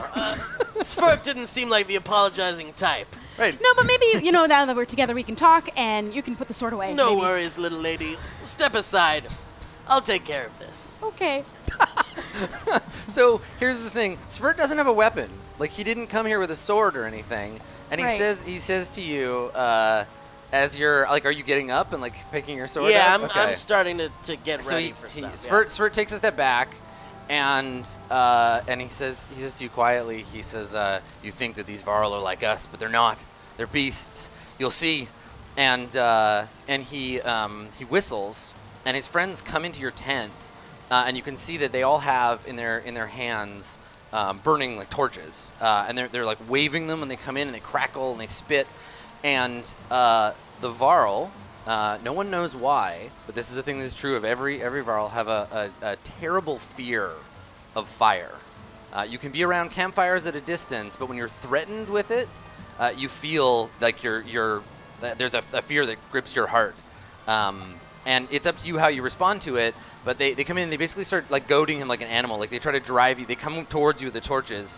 And by Svart's logic, this is look, this is a beast fears fire. Look at this creature. But what do you do when they come forward with the sword? You can feel fear building in your heart. I think I feel fear, but as a warrior, I believe that what I do is my first instinct is to cut down the tent and bring it down so that everyone kind of gets caught in a confusing, kind of disorienting tent falling situation. It is raining on the tent, so it would be like a white blanket on the flames. It very well might. Yeah, I mean the canvas is waxed so it doesn't seep through, but still it's pretty heavy. Yeah. Okay, so you. I want the fire gone. When they come in with the torches and they approach you with them burning, you have your sword in your hand. You're getting up. What does it look like? You just take a big swing. A swing above, I believe, that would Okay. just split the tent open. Okay. All right. Yeah. Sure. Let's have you make a roll. Make Great. a strength roll. Let's see if you can. All right, that's a +4. 18. An 18. Nice. Okay. Yeah. So no problem. So you have a bonus to your strength, right? As Yeah, well? I do. Add this to your health attacks and damage rolls in melee. So is it's a +3, I think, for you for your strength? It does say +4 on Oh, it's strength. +4. Yeah, Okay, yeah. so you got a 22. Right. So that's what I said. yeah, no problem. So there's a crunch. I mean, to hold this tent up, the central pole has to be quite wide. but a single swing, and it kind of feels good to be like swinging the sword around again, and like you feel the response to fear, and you tamp it down with violence. Yeah. And I think that there's shouts of surprise as the tent is like falling down on everyone. What are you gonna do? I think now with that happening and all the fire's gone out, a little bit of the tension has been cut with like the kind of comedic tent falling over everybody. I promise you, Svert does not find it funny. Okay. But like your initial reaction to this Varl like stepping forward and swinging his sword, you don't like get scared. You don't bring your shield up. Like I'm curious to see what you do in that moment before the tent comes down. I'm not scared of Adric because I trust him more than these other men. Okay. So I'm impressed by him. Right. So you know what he's doing, and you're kind of like you see him not smart. cowed by the fear. Yeah. Right, because that's the other way it could go, right? Because this could have gone very badly if Adric had like attacked one of them. Yes. Because then it would be murder and it'd be a whole thing. Okay, Yeah. So the tent comes down around you, and your prayers are answered, and that it doesn't light the tent on fire or anything. The fires go out. Svert and his men are shouting at each other, trying to like, wow, what's happening? It's gone dark. Like, and then you can, if you want to do something. Yeah, I would like to offer, because now your tent is destroyed, and it is because of these men who came in to try and attempt to make you fearful or even try and attack you. I would like to offer my tent to you, and I'll find elsewhere to sleep. Sure. That's It might be a nice. little small for you, but I appreciate that, but right now my concern is less about where I'll be sleeping later and more about why these men came. And yeah, the two to of hurt me. you have slipped out the back of the collapsed tent, and Svert and his men are trying to like get their bearings inside, but they're all hungover and confused. Yeah, I'd kind of like to intimidate them at this point and say, if you're looking for a battle, then why don't you come out from under those sheets, you cowards? Okay. I don't imagine your intent is to actually goad them into fighting you, Sure. or maybe it is. I mean, I'm looking for a fight. Right, I really maybe am. you don't care either way. I mean, they came to kill me as far as I'm concerned. You know, this wasn't an apology. This was an attack. Yeah, he it sure brought was. 15 men. This wasn't going to be a pleasant thing. This is one of these stories where there's going to be more men every time you tell it. It Yeah, I started mean- as a half dozen. It's 15 now. I mean, I'm Magnus will get back and you'll be like, I fought off the whole camp. right, by myself, right. Yeah, of I mean, I course. might be a little dumb, but as a warrior, I've seen my fair share of battles and men, the trickery men pull. Okay. So I'm not taking any chances. This is at this point, I know they were here to kill me. So maybe what I'd like to declare is you can escape now and leave our company with your lives, or you will face my sword. Okay, so you wait for them to come out and then address them. Yes. Okay, so we're standing in the rain. It's all very dramatic, and you say that you deliver your ultimatum. Yeah. And Svert, he looks at you and he says, "What would your family think, letting a creature like this walk all over us? Kettleguard's a human village. Look around you. Do you see any other of his kind? There's a reason for that." And I would say that my family fought with the Varl, and they were fighting alongside each other, and they trusted each other, and I trust them now. Because their numbers are so small, they're forced to trust us who have such greater numbers. They're not trying to pick a fight until you instigated it, but I think that we can all walk away from this without anybody getting hurt. I'd like to cut his head off. Okay, you just not like helping. to escalate. Yeah. All Yeah. right. Yeah. I want to cut his head off. Okay, sure. Well, I won't make you go into a fight with him. We'll give you a chance to just like kind of one-shot him. I'll roll to see if he can dodge out of the way, and I'll give you a number, and then if you can beat that on a strength roll, Okay. then you can do the thing. Great. So, let's see how we do. Oh, I got a 1. So whatever you get is probably better. This is the one. Looks like a 6. Yeah, 6. So that's a 10 with a +4. Yeah, so even if you had gotten a 2, it would have been better. So he's turned looking at you, and he's like, "This is ridiculous. Look at it." And he turns to you, and what is it? So you're just like, Just one swipe, head gone. okay, all right. So Svert's head sails from his shoulders and lands in the mud, and he still has this indignant, like racist look on his face, like, "How dare you?" But now he's looking up at you from a puddle of mud, and his body squirts a few times and then tumbles over. There is a second, and then all hell breaks loose as these guys like go for their swords and like basically rush you. Do you want to do anything? Do you get involved? I'm honestly speechless. Okay. So, he instigated this fight, and I tried to make it peaceful. And as much as I respected the Varl, maybe the choice to cut his head off was not the best. Yeah. So I don't really want to. I don't want to get involved. Okay. That's Has fine. what's going on drawn attention from the rest of the caravan? Not yet, but it's about to. Okay. Yeah, it certainly will. So did it? I mean, there were people like caught under a tent, and there was, I imagine, some shouting happening when as they were trying to get out and stuff. Are we too far away to like hear this? Yeah, I have awareness. Oh, okay. Yeah, you Then guys. I'd like to say something maybe to ease the minds of everyone else. Maybe before the battle. You did literally just cut a man's head off. It's true, but as an intimidating mountain of a monster, I do have a moment to kind of just maybe clear the air. I think. I don't want to surprise anybody here, but I've just killed this man. Let's be rational a second. How are we all feeling? So what I think the only opportunity I think you have here is to continue down this bloody path and either like let them come and fight them, or convince them that they don't want to end up like their friend Svert in the ground. That's so you where try I to want to go intimidate with them. it. My Yeah. intimidation tactic is that, and this is what I'll just declare after cutting off. Yeah, so you hack his head off, and they all Yeah. some of them run, some of them go for weapons. Right. So what I'd like to say is unless you'd like all of your heads on the ground as well, we must work together to fight through this terrible weather. That's a rhyme. It is. Everyone get that? Yeah. That man on the ground wanted us to stay in the camp that, as you can see down below, is flooded. And his judgment would have caused us all to be in peril. Is that the type of person you want shouting orders, regardless of what his past has been? You have a choice. Either you follow his example, or you listen to me. There will be no more of this bloodshed, as long as we keep our mouths shut about Varls and humans and their differences, and listen to our captain. Okay, so you want to try? Do you say anything to like help, or are you still kind of just like he just cut that guy's head off? Honestly, I was impressed by that speech, so I'll let him. Okay, good. Let him take it away. Sylvie is silent, letting your words bellow out into the rainy air. Let's see if it works. Roll an influence roll. I think you're pretty like 50-50 on this. Let's I'm say a +2 on okay, influence. yeah. So if you can get a 10 or better, I think you will get what you want. They won't attack you. That's a 15. 15. Nice. Plus Okay. 2. So that's a 17. 17. All right. They flee. They flee into the hills.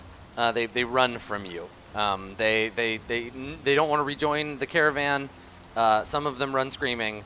Others simply run, and they're gone. Svert's friends have disappeared. And so you are left. I think you hear the bellowing from down below, Isgard, Yeah. and you two. Even then, like you're big, Adric, and like raising your voice, it echoes. Yeah. But Isgard, you're the closest. So if you would like to come into this scene, you're welcome to.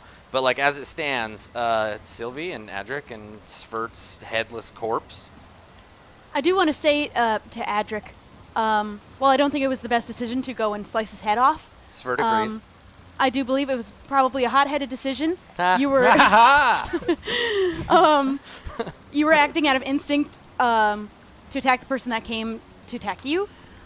While my trust has been compromised in this action, I do understand where it came from, and I want to let you know that there's still opportunities to gain it back, and that I trust the Varl, and I want you to be a part of the camp with humanity. Now, what would you have done had they come to your tent with torches with intent to fight?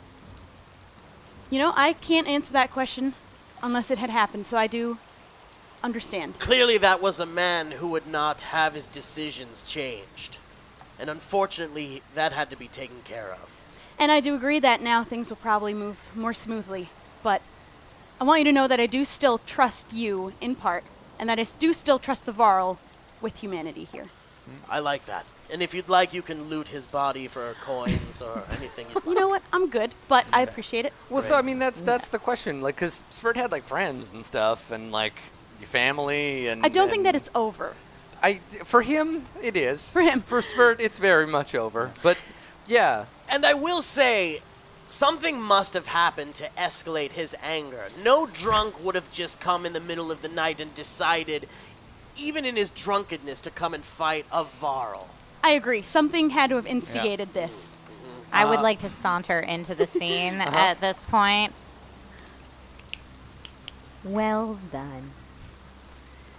You may not have expected that reaction, but I think that your prowess in battle will prove incredibly useful if it is harnessed in the right direction. And tonight I believe it was. For what it's worth. I choose to say nothing. Yeah. We all stand there as the rain comes down. Where are we now?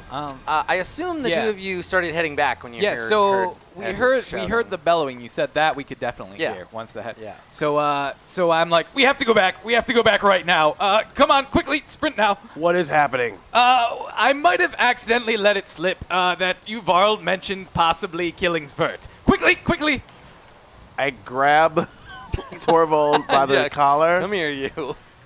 and hold him up. You did what? I was trying to tell him not to attack you, to tell him to lay off you. I'm not very good with people. I kind of had possibly the opposite effect. But we need to get back. Quickly. Ugh, damn humans. And then I just run back, but I still Yeah. have him by the collar. Yeah. Get him under your arm. Yeah. No, I'm, Yes! just like, I'm running with it, but like he's like this. Yeah. I'm like, yeah. Flopped Yes, around. quickly. Use your big Varl legs. If we get back in time, maybe Silence, human! You've said enough. Oh. And so we run back. Yeah, and Bjorn runs after you. Yeah, Bjorn runs back. roaring, ready, because he thinks you're charging into battle. And so you return. What is done with Svert's body? Like his inner cadre has been dispersed. They have left out into the moors.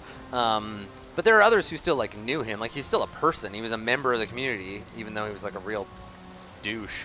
What are you gonna do with like his head's over there and his body's over there? And I would like to gather the remaining pieces of his body. okay. And I know that I had probably more knowledge of him and his background than most of us. So would I know the people in the caravan that he was closest with that might care? Aside from the guys that Adric just scared away, yeah. Like he's got maybe one or two people that didn't come here to wave the torch around that you could kind of like deliver him to. Like you also I think are probably qualified to like give him a funeral if Right. that's something you wanted to stop and do. Right. So I don't want to do that here in front of everyone, but I would like Yeah, to. the caravan has started to gather. Like people are kind of like some came, with knives in hand, like oh something's happening. Others just heard shouting. There was a mix of like fear, like who did this, what happened. Some people kind of can figure it out, but yeah, you've got everybody kind of gathered around, and through that crowd, these two come barreling. So you have to kind of like push your way through the crowd to get up to where this scene is, and you see Adric and the rain washing blood from his sword. So I drop Torvald on the ground. What has happened here? Well, as you can see, Svert is no more, my friend. Oh, that's Svert's head. Yeah, Svert's head looks up at you like a fish out of water from the puddle of mud in which it lay. They came to me as I was sharpening my great sword and attempted to attack me. With I had some no choice. persuasion, I assume. Yeah, Adric, listen, cards on the table here. I kind of let it slip that you were talking about killing Svert. Now, I did this with the intention that would motivate him to leave you alone. I mean, I know personally if a giant were talking about killing me, I'd be like, hey, maybe I shouldn't mess with that giant. So I kind of had the opposite effect. Really sorry about that. So what we have is someone relaying what we said to someone who is an antagonist. With the intention of having him maybe not hassle you so much. Let me sharpen my sword. Oh, okay. Yeah, Adric, you're reminded of an ancient Varl proverb about what happens to snitches. Well, yes. Snitches get great swords. There's no alliteration or rhyming. It There's- rhymes much better in Varlish. Yeah. Yes. Yeah. So I pick up Svert's head. I believe Isgard is in possession. I've of got you got it. Oh, the never head mind. and the body right the now. body. I think the it's the dome body in question. Never Yeah. mind. Oh, the witch is holding a head. That's Yeah, not at the all body, creepy. the body, like the body's Yeah, too heavy for you to okay. like carry around. But you're just holding. There's like rainwater, and you're just like hanging onto his head. Okay. And standing over the body. It's not the first time you've held someone's severed head before. It's fine. Is this Torvald to be trusted now that he's gone to people to tell us of what we've been conspiring? I like to think that he would be some kind of conspirator, but I think in actuality he's just dense. Yes, I get that a lot, actually. But I say, Torvald, look at that head that the witch is holding. Right. Speak out of turn again, and next time that can be your head on her shoulders with no body. Understood. Yes. Might I point out that you two were the first to conspire? I point out that you were supposed to be the leader of this, and now a man is dead under your watch. Well, the man is dead because this man sliced his head off in act of aggression. None of this would have happened in the first place had we dealt with him accordingly last night. All of this arguing amongst ourselves helps nothing. This man, who previously fought against the Dredge, who previously was all of our allies, is now dead because we could not agree. We have a destination to get to. All of this bickering between all of us matters not at all. Let's have no more needless bloodshed. Fine. Then I shall make do with cutting Torvald's tongue out. That way he cannot snitch on us again. Perhaps you do not understand the meaning of no more. Well, surely there must be some punishment for causing this. I was almost murdered this morning. Not that humans could have killed me, but just saying. I think the man that needed to be punished had his punishment, and Torvald didn't intend for you to receive harm out of his words. That's true. I thought I was going to make the journey easier for you. So, Torvald, do you at least accept that this man's death is on you? Yes, yeah, that's my bad. It's a heavy burden to bear. Yes, it's very heavy. Bear, It weighs I'm heavy. sorry. But, I mean, as you mentioned, he wasn't that great a fighter. I mean, he was injured on his first outing against the Dredge. How useful would he really have been? Please don't speak any more ill of the dead. Yes, I'm going to do what the creepy lady holding a head says and shut up now. Can we trust Torvald continuing on? I'm sure under our guidance and his fear, he will know not to step out of line again. Then I think we know to keep a close eye on the snitch. So there's this moment of like really clear and obvious tension where even though Svert and his goons have been dispatched, like the whole caravan has sort of watched you have this conversation, and they will spend the rest of the night kind of whispering amongst themselves about what they saw. Some will remember the brutish Varl cleaving the head from their townsmen. Others will remember the maniacs that attacked their loyal Varl companion. But there's still going to be this sense of disunity in the caravan, which, as you said, is distressing. But at least you're able to I was going to say cut it off at the head, but let's move on past this pun territory. And so I think that we like fade out on that scene, and everybody is able to kind of return to their own thoughts and to their tents. What is to be done with Svert's body? Do you just like bury it and leave a marker, or? So I would like to notify the closest thing he has to his next of kin. Sure, he Anyone? never had any kids, so someone who knew him. Siblings, aunts, uncles, Like, anything he's you got. knew this guy, Cousins, here you go. Whatever. Yeah, okay. Let them know. Ask them if they would like me to perform any kind of ritual over his body, but leave it their decision. Yeah, they mostly like make warding signs against evil to like cast you out, and like they're scared of you, and they're like, no, you're Okay. probably just gonna like make him your undead servant, so don't touch my friend's corpse anymore. Okay, that was the reaction I expected. Yeah. And so I think I will just hand him over. I think everybody who knew Svart then, they talk amongst themselves and they decide to pack up his body on one of the wagons and go back to the village. But they're going to need like food and supplies to do that. So I guess they take them unless somebody says otherwise. They may take them. Okay. All right. So there's some grumbling, like, we're still, even dead, this man is costing us. And they take some of the supplies, and they pack up his body, and they return back to the village. Or so you assume. They go back the way you came. So do you wait out the storm here? You didn't really get far enough to look for a way across, and everybody's feeling like a little tense and fatigued. So maybe proceeding on would be the correct choice, but also maybe holding back would be better to give everybody a chance to rest. What do you think? I think that it would be best to keep moving forward, because as it is, staying where we are isn't going to get us anywhere, and it's just getting more and more dense with the rain, and everything's damp, and if anything, we might be able to find something drier, either a cave somewhere that wasn't touched by the storm. Yeah, I mean, there's not really a lot of, like, mountains around here to find caves in, right? You're in a kind of, like, rolling grassland. Okay. Yeah, shelter-wise, there isn't much going for you. Like, you just have your tents, which are getting more sodden by the hour. But you could wait it out. Something in this place does not feel right to me. The morale of our caravan is not in a good place. Well, we've had quite an exciting day. Perhaps what we need is rest. Did anyone else notice the ominous thunder when the witch was talking? Was that just me? It does seem to like her, yeah. I would suggest that we move on and rest in a place that maybe can offer us more luck. What say you, Magnus? I say we press forward. The stench of this Varl haters spreading amongst this area. I want to be away from it. Okay, so how do you intend to cross the stream then? Do you want to just try to ford it? Like, I mean, the two of you looking at it, like, it'll be rough going for the humans, because for them, it'll come up here for most of them.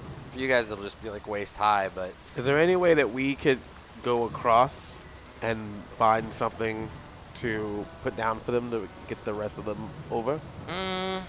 There isn't really anything to, like, lay down, but you could help by, like, carrying things. It would be like a full day worth of, like, unloading the carts, putting people in the carts who can't cross, the two of you carrying those carts across, making sure the yaks can clear. Well, considering that some may be concerned by our presence after this recent actions, maybe we should do some kind of good service to boost their morale towards us again. Well, it matters not the emotions of these humans, but I see what you're saying, and it could help the journey ahead. So I agree. Let's help. Okay. All right. Does anybody else have anything that they want to do to contribute or to assist? Any thoughts that you have that will make this easier? You're gonna ford the stream, ford the river. If there's anything that you think that you can do to help, cool. Otherwise, the Varl will prove their worth by just like brute forcing everyone across. It'll take all day and well into the night. But Can the bear get through? bear can swim across. Yeah. Well, then I believe that Torvald, since he has so much to say, should be able to ride his bear and help us carry some things over as well. Agreed. I'll speak with Bjorn and see if he's willing to carry some folks over. I don't remember saying that there was a request. Right. Then that's why I said I'm on it, Magnus. Very well. Good. Okay. So I kind of like talk to Bjorn. It's like, listen, buddy, we're in a little bit of a bind here. I know you're not. Yeah. I know you don't normally like being ridden, but as you can see, it's kind of an emergency. You mind helping some of these smaller folks get over? I mean, Bjorn does as you say. Yeah. He looks as like bemused as a bear can, right? Kind of gives you a look. But yeah, I mean, he wants to help. Nice. He's a friendly bear. Cool. Okay. All right. So I think this is just like a strength task for the two of you. So And Bjorn. One of you, yes, and Bjorn. One of you can roll, and we'll give you advantage. So you'll roll your dice twice and pick whichever is the better one, because the two of you are working together. Okay. So yeah, do we add strength? Yeah. So both of you roll, and whatever is the better roll of the two. It's a 16, it looks like, right? It is, yeah. 16 plus your strength bonus. 20, so that's a 20. Okay, so you've got a 20, and then you get to, you can roll again. You're not going to probably do better than 20, but go ahead. I got 15. Okay. That's a 7. 7. Okay. So that's 20. 11. So 20 is the better of all the rolls that you got. Okay. Yeah. All right. Yeah. So I mean, it's a lot, right? There's a lot of people and a lot of like movement, and it's a rushing river, but you don't have any serious calamity. You know, none of the wagons tip over. Nobody goes missing. Nobody drowns. You don't lose like a bunch of your food. It just takes a long time, and by the time everyone gets to the other side, you know, it is autumn. It's fall. Everybody's cold, but you're on the other side of the river now, and I think that night when you settle in, it seems like the storm has started to give way. It started to slowly, I think, fade, and the rain, the thunder and the lightning is not as torrential as it was before. And the wind isn't blowing as hard, and everybody's just kind of like shivering around the fires that night. But you all made it safely across. And I think that the caravan, they look at the two of you with renewed respect for your help, because you know they wouldn't have been able to get across. They would have had to have waited on the other side. So you cross the river and make your way across that obstacle. You should still have enough food to get you to Grinholm, as long as nothing interesting happens between here and there. But for the caravan, I have another decision they need to make. So while the players have gotten everyone across the river and is setting up a camp on the other side, some members of the caravan, you discover a group of young men who say that they're hunters. They're without food, and one of them seems to be injured. He says that it was in a scuffle with a boar. They're hunters, but they went to the old wood and they didn't have much luck, and now they are lost. And you come upon them. So they're armed, but they seem peaceful. And so, caravan, they ask you if they can travel with you, because the way to Grinholm is also the way to their village. You know, they say, "Oh, our village it's on the way. You're going to Grinholm, so can we join you?" And so you have to choose what to do with these fellows. So you can offer them your food and water and invite them to join the caravan. These are days of celebration and for family, after all. And, you know, you're all fellows in a way. So invite them to join the caravan. You can give them a little food and water, but bid them be on their way. You can't abide leaving anyone to starve, but it pays to be cautious, especially lately. Or you can invite them in, but when they're resting tonight, rob them of their weapons and then abandon them by the road, because better an extra sword in your belt than one that might end up in your back. So caravan, you can decide what you want to do with these strangers as we continue. Tough. If anybody has a case they want to make, please go ahead. But Well, we do say they are warriors, correct? they're hunters. They're Yeah. hunters. They say they are.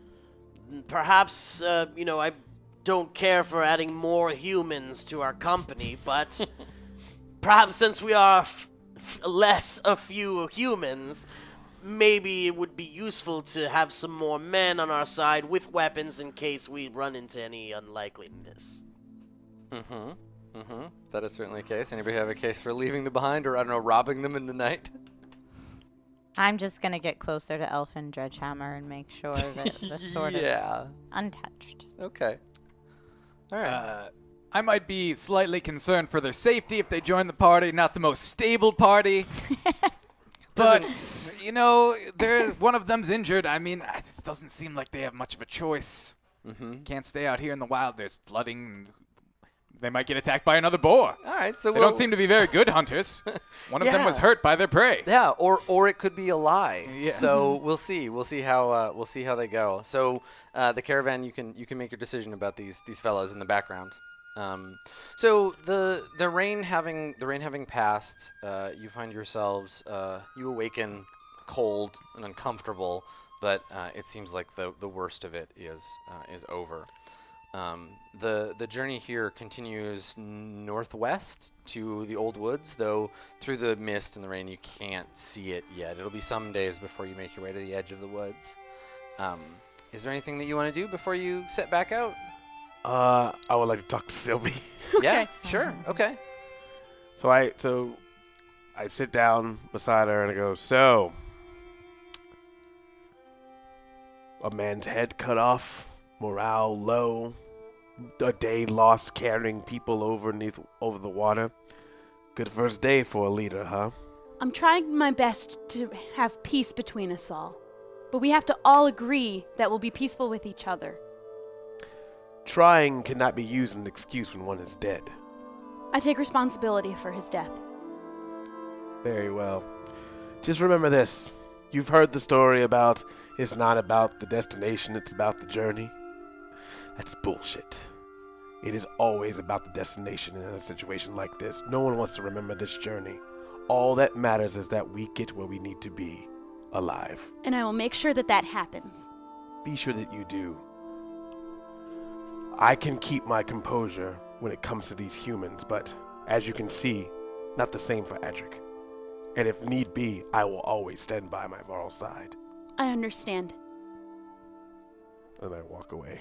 Yeah, I like that you've got this good Varl, bad Varl thing going on. That's nice. I can't control him when he's like this. You don't talk to him like that. He's crazy. It's good. I like that. That's nice. Okay. So you have this sort of semi-unsettling conversation with. I don't want to say he's your mentor, but he's certainly acting like it. I respect his advice and his wisdom. Okay. All right. He's definitely an elder. I mean, he's much older. Yeah, like hundreds of years older. Yeah, so totally. I take it into account what he's saying. Okay. And good. it does weigh on me that, what if I had made different choices? Maybe no one would have died. Yeah. It's for it would still be alive and being a jerk. Okay, cool. So you want to press on to the woods? Are you still leading the caravan, or you want to turn it over to her and let her lead the way? Oh, by all means. Okay. Lead the way. Okay. All right. So it falls to you to sound the horn and get everybody moving. Do you say anything inspiring before you go, or are you just like, okay, time to go, everybody?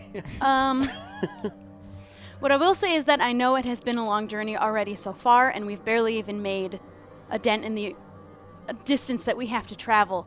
But if we're going to make it to this destination, we need to all work together and trust each other and be peaceful with one another so that nobody else ends up hurt. And then we can all make it there together in one piece. Yeah. Okay. A message of peace and calm. Stay calm, everybody. We've excised the bad men. And everything will be fine from here. Okay. But might I remind that I did suggest we keep an eye on the drunk, which led to his untimely death. So maybe we should also keep our eyes very closely on our new, the people that had just joined our company.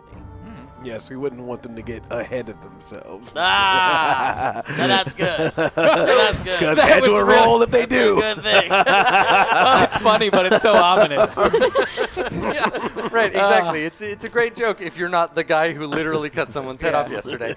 A cut above the rest. So the Varl, You killed a human. A racist human. Oh, yes. Now you're really just stating what happened. And we do it again if we have to. Absolutely. I don't tolerate racism. No, not at all. No. And I just look at Thorvald the whole time.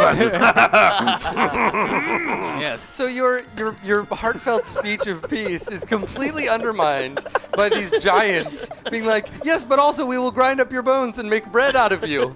That will also happen. Whoa. No, we don't do that. That's just offensive. No. Absolutely. We don't eat it. We just kill. Well, human bones don't make good bread. We know that. Not at all. So there is like a sense of like watch your neighbor. Like the caravan it's tense. Like this is an important journey to go on, and it is being away from home and being on the road. Everyone is tense, and there's already been a murder, and justified or otherwise, and everybody is like feeling like kind of tense. But you're able to kind of get them started, and we'll see how their morale plays out. Let's have you make a roll. You don't have survival, do you? You do not. No. Your skills are No. there. You could intimidate the road, but okay. So go ahead and roll a knowledge roll. Is that? Yep. Okay. Yeah, that guy, and add. And I have +1 knowledge. Yes, that's right. Add a +1. Oh, nice. 17 +1. Excellent. Okay, so you do at least as well as the last person in charge did. So you lead, and that's saying something. That's good. So you lead everybody heading to the north, heading to the west, and as you climb up out of the sort of river valley towards the old wood, I think that you come over a ridge, and you can see down, and this is one of those kind of cinematic moments where the camera lifts up behind you and we get this long, like wide establishing shot. And the old wood is this like deep kind of like purple color this time of year, because the leaves are turning, and it has an almost like fairy tale kind of quality to it. If you squint, you can kind of make out a faint glow to the woods. There are like sort of little lights hanging over it. Isgard, you know that the old wood is both dangerous and sacred in the way that ancient forests like this can be. That if you treat it well, it will allow you passage through, but it might also try and misguide and trick you. There are dangers here that you'll need to keep an eye on everybody. But you do have Torvald with you, who's an established woodsman as well. So there's danger ahead, but also wonder. And I think that people in the caravan have sort of stopped at this hillock, and they look down through the mist. It's very very striking. And there's a lot of like people whispering soft prayers, or there's excitement and trepidation in the caravan as everyone kind of crests the hill. But you also notice that there is smoke rising from another smaller caravan that is down like about a day or so away at the very beginning of the woods, the very edge of the woods. You can see that they've stopped for the day. And you can make out at this distance some carts and some yaks grazing, and fire. And they're on the edge of the wood, closest to where we are? Yeah, they're like right in your path. Oh, so they don't take us away from them. No, if you go straight the way you're going, they're right next to the place in the woods that's clear enough for you to go in. Gotcha. Yeah. It might be worth making some friends for the night, with the dangers that could come in the woods. Unless the friends are the danger. Yes, to have smoke coming from the middle of the woods does feel quite like a trap. Well, I have my sword ready, just in case. Do you think that if anything went wrong, you'd be able to handle the situation with your sword? Well, it depends. I mean, is it living? Is what living? The danger. And if the people are the danger? Then yes. Okay. Adra can handle many things. Well, should it come to that, then I will rely on you and your sword. But do we think it's worth our efforts to go and make friendly with this other camp? They may have ways that can help each other. They may have supplies. They may have food. Also, we don't know. We don't know if they've seen anything on the way that we might need to know. They might have information. Now, not that I care much of the trinket that we have on hand, could it be possible that we would be endangering it by bringing it into this unknown camp? They would have no way of knowing that we have it or where it would be. And as long as we have someone keeping a close eye on it, which I would take the responsibility for, I think it would be okay. I do not let it out of my sight. Okay, 2 eyes on it. 4. It might be worth that it's greater in numbers in these forests. Yeah, and when you mention the sword, the camera has kind of swung around now, so we're looking at you at the top of the crest. And we see the villagers rising up behind you to kind of like make up this crowd, and we see the yaks pulls the cart where you know the sword to be, and then from it is the banner of your village, right? Traveling the land, you would wave the banner of your people to let them know like where you came from and who you are. It's sort of the story of your journey. So I guess that's a good time to ask you, like, what does the banner of Kettlegard look like? Like, what color is it? Does it have like something embroidered on it? I'll let you kind of decide that for me. What do you think when we see it flapping in the wind dramatically? We don't have to come to consensus. Anybody that has Okay. ideas, It's probably can a suggest gold them. banner. Yeah, it's a gold. Yes, Okay. it flies the length of 2 of the carriages. Okay. Our history emblazoned in blue thread along the banner. It has olive branches on it. Okay. Cool. Yes. So it Around shows the us, edges. the gold shows a bit of we are wealthy, and also the olive branch is a sign of peace. Okay. Cool. Yeah. All right. So we get this nice shot that would look really good in a trailer of like the group of you allayed with the banner flapping behind you, and I think it's at that point when I think Torvald, you're probably the keenest of eye. Yes, I do of have everybody. awareness. Yeah. Yes. Do you want to roll awareness for me? Yes. Okay. Thank you. you. So you're gonna roll add your knowledge and your bonus for awareness. Okay, my knowledge is +1. Okay. 9 + 1 is 10, and my bonus for awareness is 1. I think you shortchange yourself by 8. I think that's a D12. Oh. Which is like Whoops. cool. That's like hard mode. Sorry. But like if you want to roll the big die, you're probably gonna get a higher number. Watch it get worse. 6. Okay. All right. So 6 plus 7, and then what do I get for awareness? Just one. Right now you get Just a +1. Okay, 8. So Okay. 8. Can I also roll awareness? Yeah, totally. You notice Torvald like scanning the wagons. You So did- not much better. You did exactly the same thing. You want that one? Oh my god. You'll do better this time. I promise. I don't promise that. I can't promise anything for the dice. Well, not much better. I have a +3, but it's still only 11. Okay. All right. So the only thing that the two of you can kind of make out about this camp is that they have no banner being flown. There is no even at rest, even if there was no wind to flap it about majestically, there would be something. But you see no banner being flown by this village. That's not a great sign. Yes, that not is a a good bit sign. odd. It might be worth our time to go out of our way to avoid them. Yes, I'm having a little trouble trusting any caravan without a banner. But It if could just be a band of thieves. Yes. there is something to say for us approaching them first. What did your magical tricks reveal any information? If you refer to them as magical tricks, then why would I be obliged to tell you? Well, it just pertains to our safety, that's all. After all, aren't you the one that said we should be working together and putting aside our differences for this caravan? And secrets will do us no good in this scenario. From what I can tell, they fly no banner, so we have no idea what their background is. We know they're small, and they've made it this far, so they must have some prowess. The only thing I can think is that if we approach them first, it may give us an upper hand over them approaching us when next we rest. But it may be hopeful to not approach them and hope they leave us alone. But would that be naive?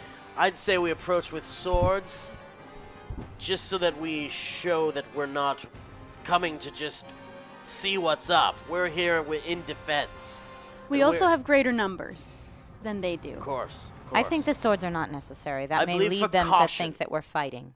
Perhaps, but if we don't, we may show that we are weak. Maybe we compromise and have our swords at the ready, but not completely unsheathed. So kind of half sheathed, or I'm just trying to figure out where we're at here. Hand on hilt. Hand on hilt. The Got it. whole do you bite your thumb situation all over again.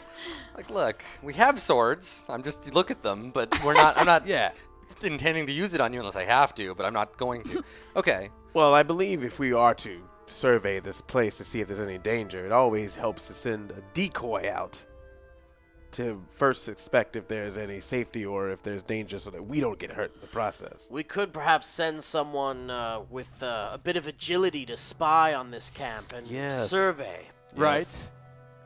Who, oh, me? Yes, I'm trained in prowling through the woods, tracking animals, avoiding detection by larger, scarier animals. So yes, I can scout ahead, see what I can see, get closer, get a closer look.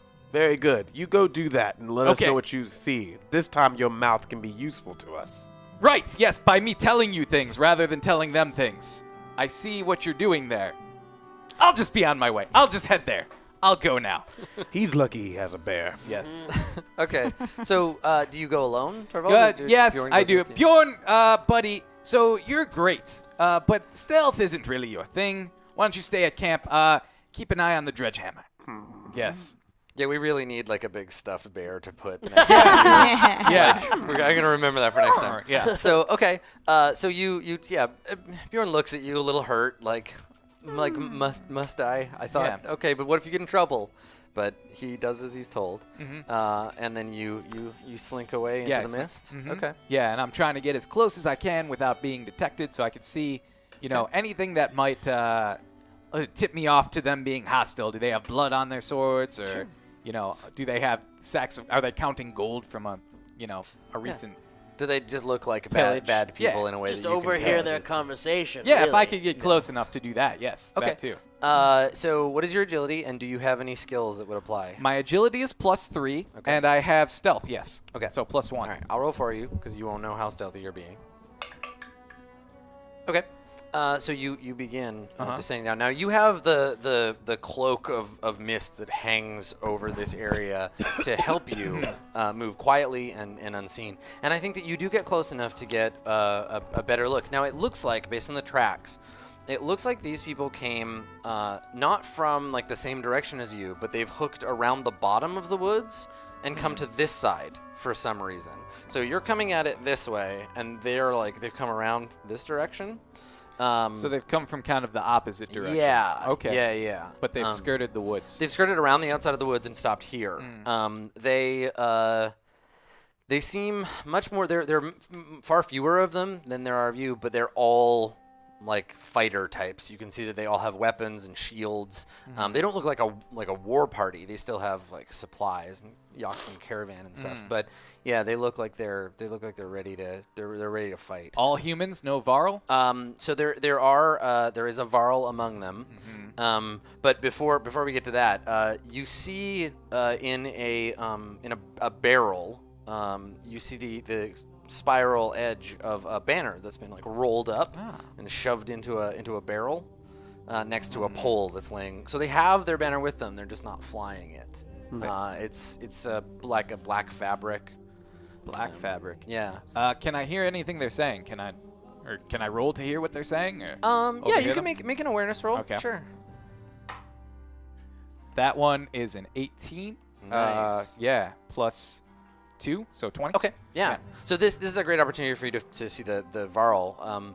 So you come around one of the tents, and this isn't like full on, like you haven't like stealthed into the middle of their camp. You're staying around the edges.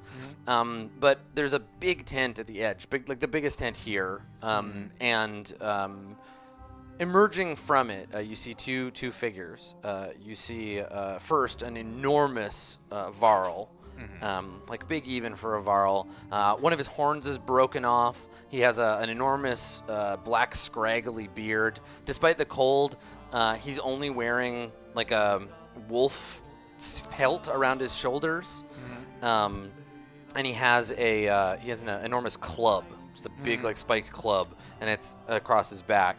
And he comes out first, and he's speaking to another man deferentially. Like he's obviously, this other guy's in charge. The guy that emerges has long black hair, sort of parted in the middle, and just hangs limp on either side of his face. He has this enormous black mustache that covers his mouth. His mustache has beads like woven into him, and he's wearing several like big gold rings. He has a shirt of chainmail.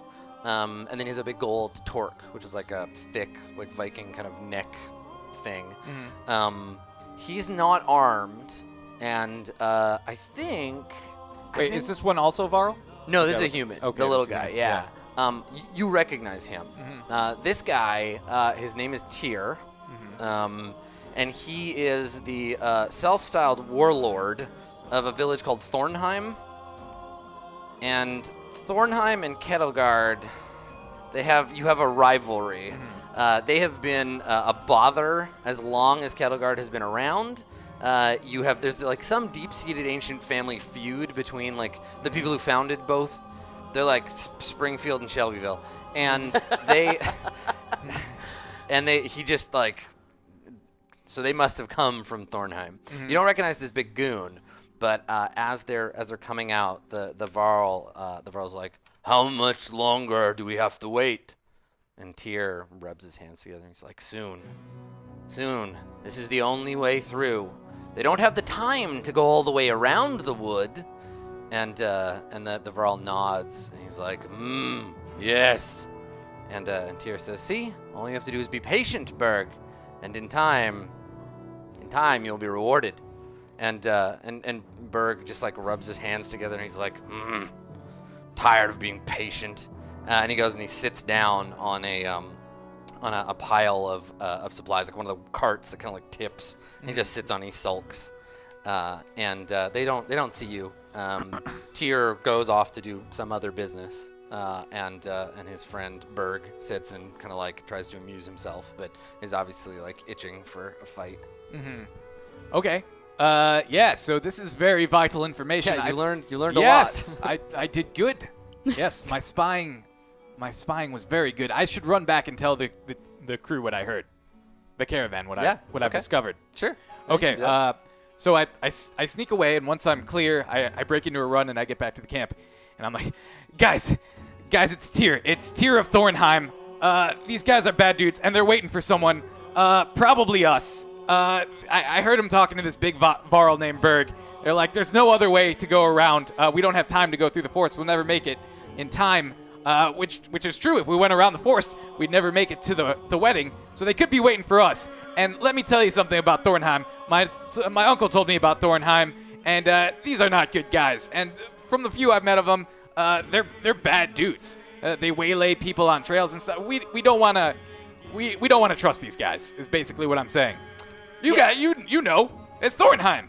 Yeah, Thornheim is like just a slightly higher level than like brigands on the road. Yeah, like everybody knows. And are you having this conversation with them? Like, I gathered in the group in secret. Yeah, I just gathered the core group. I Okay. didn't want to tell everyone. All right. So someone is aware of our mission, is what you're saying? That's what it sounds like. They said they're waiting for someone. Now, they didn't specifically say us, but they're definitely waiting for someone, and they've got their banner put away. It's Thornheim, so, I mean, it kind of makes sense, because if Kettleguard saw a Thornheim banner, it would tip us off. Thornheim's banner is it's a black banner with silver embroidery of like a big skull with vines, thorny vines growing up through it. It's all very heavy metal. Yeah, and most of what's written on there is like, we're assholes. We are big jerks, and we do jerky things. So there's more of us than there are of them, and they plan to sneak attack us. Let's go in with swords. Or should we avoid them and get ahead of them that way that they can never catch up to us? How did they know we were even going to be here? Avoiding them just means they may find us again. I don't think that the wedding is a big secret from anyone, but I do agree that they could just keep after us. And in smaller numbers, they might move quicker than us. They hid their banner and they put a smoke signal up in hopes of thinking that someone would come here thinking that they are in danger. This is clearly a trap. They are clearly ready to battle. The only thing that we can do at this point is get the jump on them. I say we do draw our swords. I am quite concerned about Berg. Yes. Berg is a Varl to be messed with. He's very large, very tough. Yeah. Yeah, if either of you want to make a knowledge roll, you might remember the name or recognize. Sure. Yeah. I have no knowledge, but Yeah, I mean you can make the roll anyhow. 11. Okay. Edric, did you wanna make a roll? Sure. Okay. 16. It's a 16. Okay. All right. Yeah. Berg was an early participant in the Second War against the Dredge, but then disappeared partway through. Everybody thought that he was dead, but he apparently has resurfaced, and he's known for his bloody mindedness. He prefers to kill over talking, but he serves no cause other than his own bloodlust. Yeah, he's a driven man in battle. There is a chance that we could talk to Berg without alerting the humans, especially since we have a past with Berg. True. But if he is serving his own selfish needs, then talking might not do a thing. I'd rather not fight a brother, though. Yes, but there's one thing we know about Berg. He does seem to go where he needs to be when the price is right. So maybe we can convince him otherwise. Indeed. Would it be better that we powerful. surprise them rather than try and speak to one of them and let them know that we're even here? With Berg on their side, there's no chance of surprising or even talking to them. We will be attacked if we're noticed. Okay. So we want to use the advantage that they don't know we've made it to this point yet. Well, we could possibly distract Berg, have this conversation while they handle the humans. Now, you know that there is a long, tense, peace between Thornheim and Kettleguard, right? It's never broken into open, warfare between your two villages. You hate each other, but, at a distance. Mm-hmm. So you maybe keep that in mind. That breaking that piece is meaningful. Right. Yeah. I say we attack. I mean, they once stole an entire crop of radishes from my uncle. I do That's not like true. these guys. It's well known. Why else would they be hiding their banner? Again, I think you don't understand how powerful Berg can be. Even though we have great numbers, it could be a battle we may lose. Then what I would propose is that we surround them in secret, and when we're ready to come out with our swords drawn, ready to surround them because we have greater numbers, you can try and talk to him while we distract the others, and maybe talk before we get into battle. I guess we could surround the area and have our archers pointed at people and kind of do one of those things. I'm not smart enough. What do you call those? Archers? An ambush? An ambush. Yes. That's the one. Ambush. What? That's the one. Yes, Right. yes. Verily. We want to be ready, but we don't want to be the ones to make the first move because then who knows what'll happen between our villages. All right, well then let's surround the camp and I will call to Berg. Do you need my support? Absolutely. Okay. If it does come to fighting, and we prevail, and there is looting, I call dibs on any radishes. Okay. Radishes All are right. yours. Thank you. Great. All right. Any We'll other take roots? the gold. Would you like carrots? We cut when you say that, we cut to a shot of the camp, the Thornheim camp, and they're all just sitting around eating radishes like they're apples. Like, These are the best radishes we've ever had. Gods be praised for these delicious radishes that we love so much. Oh, they'll pay for this. They'll pay dearly. Not since they stolen these radishes from the Gorgs. All right, let's do this. All right. Okay, Let's so surround the camp. So the plan is here now. There is they have their sort of backs to the edge of the forest, and they're camped next to it. And then the road runs up to kind of where you are. There's a chance they might have already seen you. It didn't seem like they were like ready to pounce yet, but also it doesn't seem like they were setting an ambush. Like they were just out in the open. When you approach, like when you want to surround them, you'll have to come down the hill, in which case they will likely see you. I assume that you've got most of your folks hiding kind of back behind the hill, so you're not all just standing up at the top being like, what should we do about those guys down there? So maybe a vantage point is more of a method rather than completely surrounding them. Yeah, you have the higher ground right now. Maybe but- we draw them out, rather. We let them Sure. notice us, but they have to come to us where we have the advantage. Just get me close enough to be able to talk to Berg. Okay. Okay, so what's the plan? Then I think we'll step onto the top of the hill and allow them to see us. They have to come out to us. Okay. All right.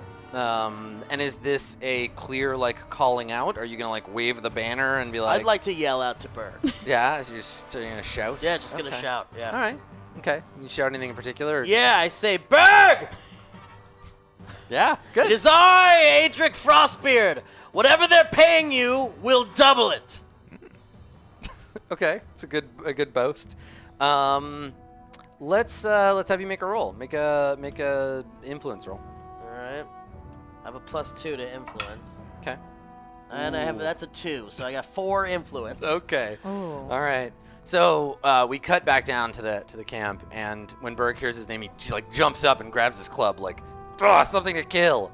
And then Tyr comes out, and he's like, "There, Berg. Stay calm. Keep our heads about us for now. Well, let's go and meet them." And Tyr and Berg and a handful of men and women armed with bows and swords, you see them leaving the camp and start making their way up the hill towards you. Do you do anything as they approach, or do you just wait? I mean, as far as the leader's concerned, I mean, it should be obvious we have archers pointed with pointed arrows at them. We have a defense. We keep up our defense and also keep an eye on the weapon that we're trying to protect here. I'd like to yell down to Berg maybe one more thing. Since when did you take orders from humans, Berg? He shouts back, "Since when did you?" Okay. All right. So then I join in. Berg, brother. Good to see you again. So you get to that awkward distance where you're still like having to raise your voice. Well, maybe not so much you guys, but for you to communicate, to kind of raise your voice to shout at them. They're still, like a short bow's shot away. And Berg starts to come forward, and you're like, Berg! He's like, hey! And then Tyr's like, no, calm down, buddy. And he stops, he puts on kind of like an angry face. And Tyr looks at the group of you, and he says to you, he's like, Shield Maiden, where's your father? You know very well where my father is, but that's not important here. I am here. And what have you come here for? So you're the one responsible for this caravan? Yes. And you're responsible for this group you've brought here too? He nods and he says, yes, we're on our way to a wedding. As are we. Well, I would be happy to entertain you in my camp, you and your friends. Night is drawing near. Come, drink with us. And is that all that you wanted? That you've been sitting in the edge of the forest waiting for? With your flag unfurled. He grins lasciviously at you, and he says, just a drink for now. And he ignores your Varl friend. Where'd the smoke come from? And he turns, and he looks, and he scowls, and he says, something going on in the woods. I wouldn't know. Well, seems to me that since we're both going in the same direction, maybe we do go together. Seems we have friends amongst these humans. Yeah, and he's smiling and nodding as you say that. And he says, I think we could be of great use to one another. I'm going to lean over to Torvald and say, didn't you say they came from the other direction? If they were actually heading to the wedding, they would have backtracked. Yes, they hooked around, skirted the edge of the forest. He's full of lies and radishes. Yeah, one of his soldiers just looks her in the eyes, Torvald, just like...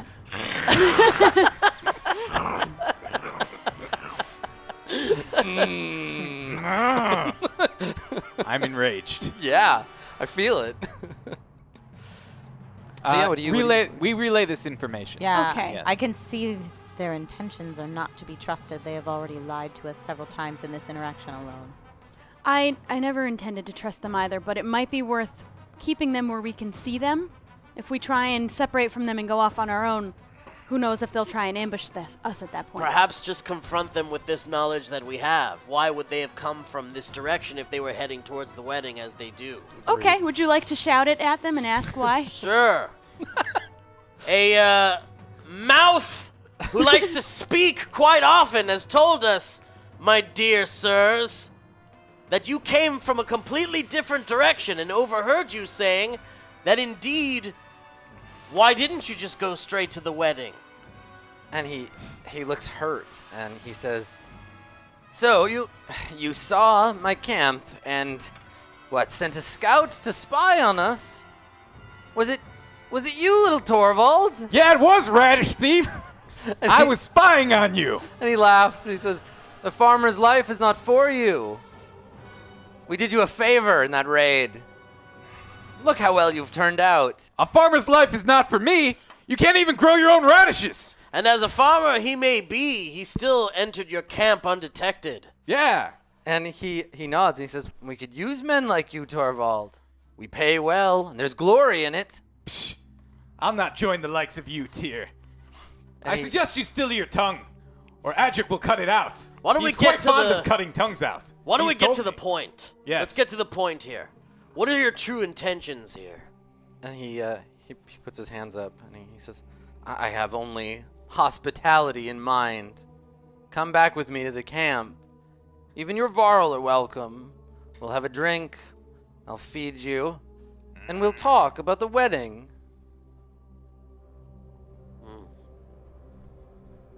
I'm gonna. I think we I'm- take a moment to confer. Yeah. I'm gonna take a few steps toward him.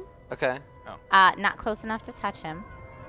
And just put my hand up in his general direction and close my eyes and concentrate Yeah.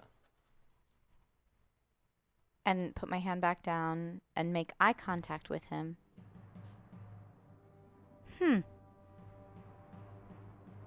And So- simply turn and go back to my...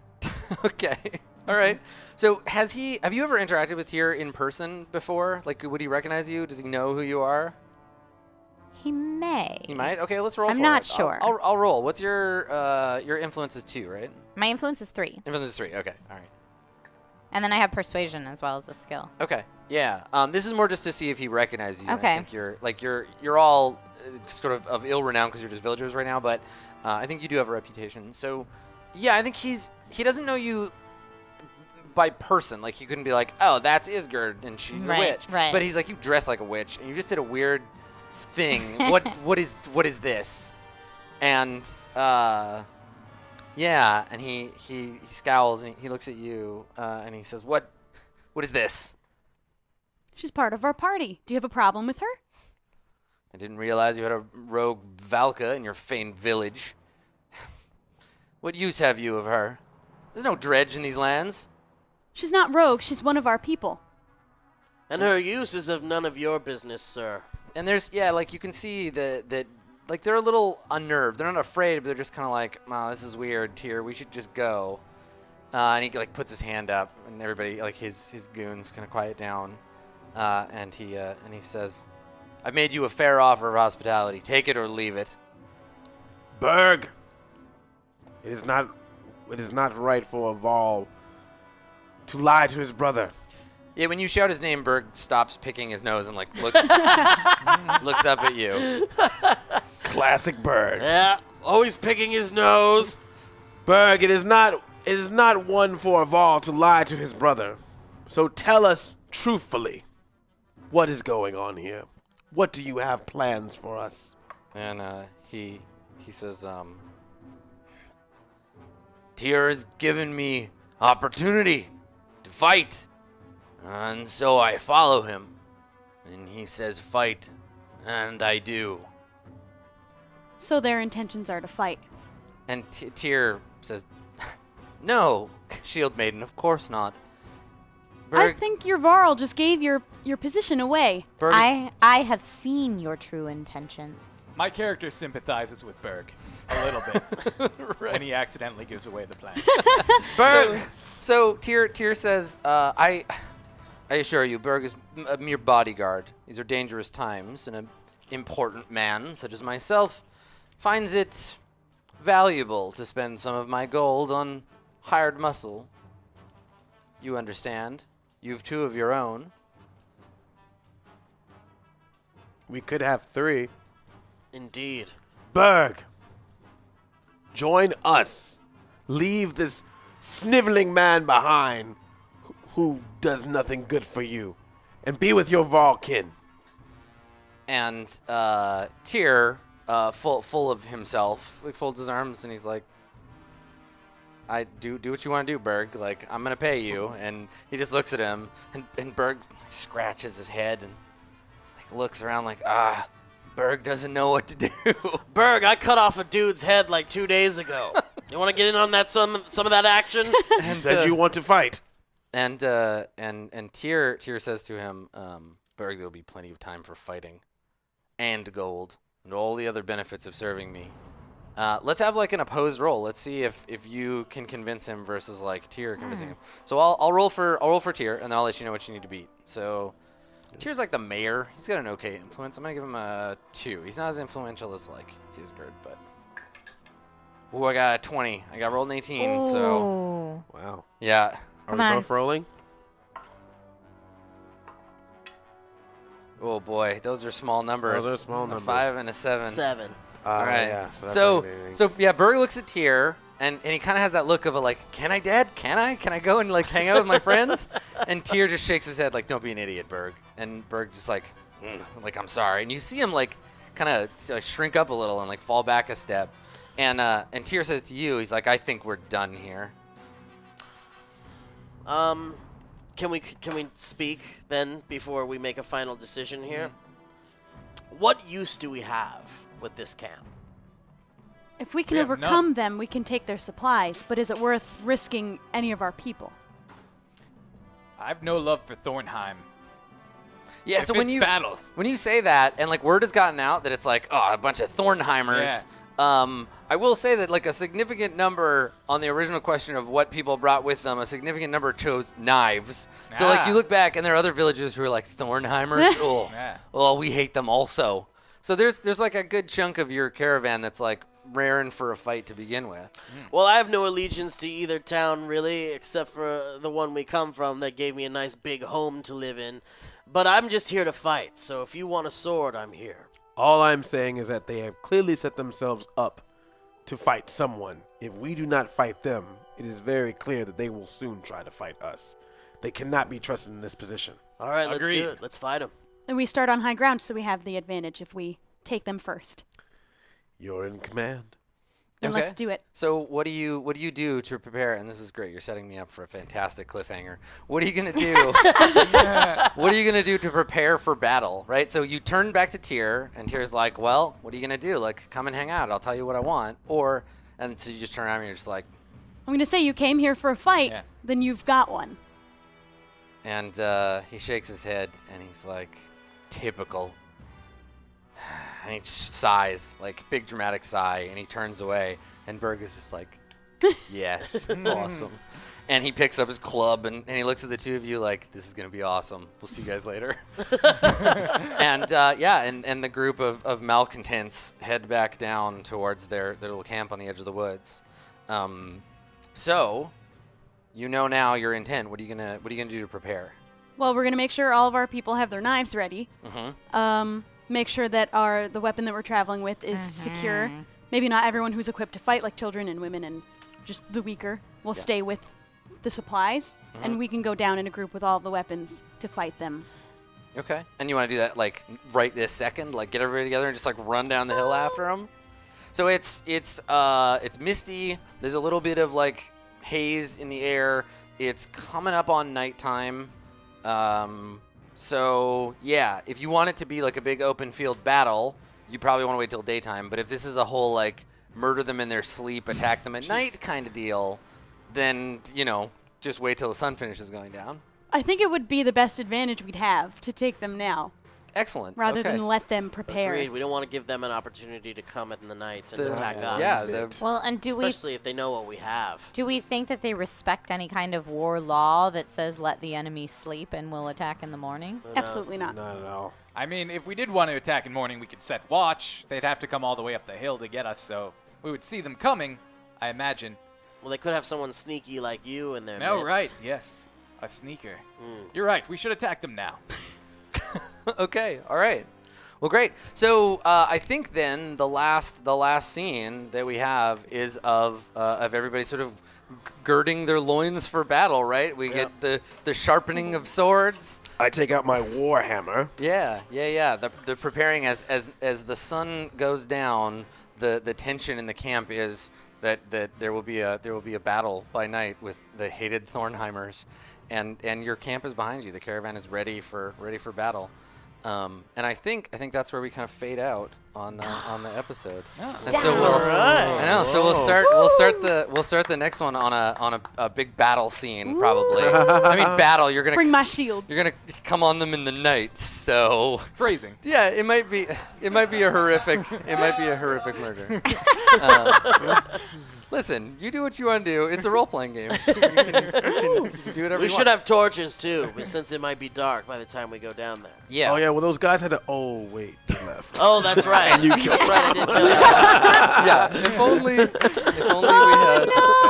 If only we had a drunk named Svert. Cool. So that'll conclude our episode for the day. Wow. Yes. I'm gonna borrow your headset since Oh right. Hey guys, thank you so much. Special shout out to everyone at this table for coming out to play. There are going to be 3 more episodes of this. Huge shout out to Versus Evil and Stoic for putting this together. They're doing this. This is so cool that an indie game is making this happen. You need to go pick it up. It comes out in 2 days, July 26th. There are links in the chat as well. If you scroll down on the channel page, click that and pick up the game. And it's really great. If you like this world that we're exploring right now, you should definitely get it.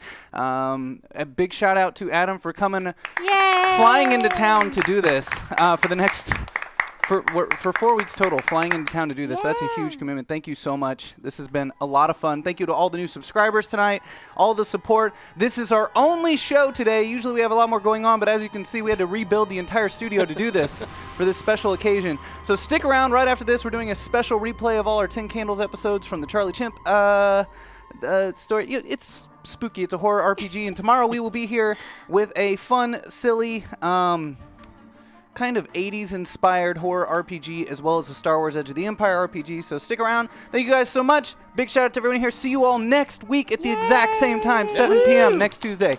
Woo! Thank you, guys. Yeah, bye-bye.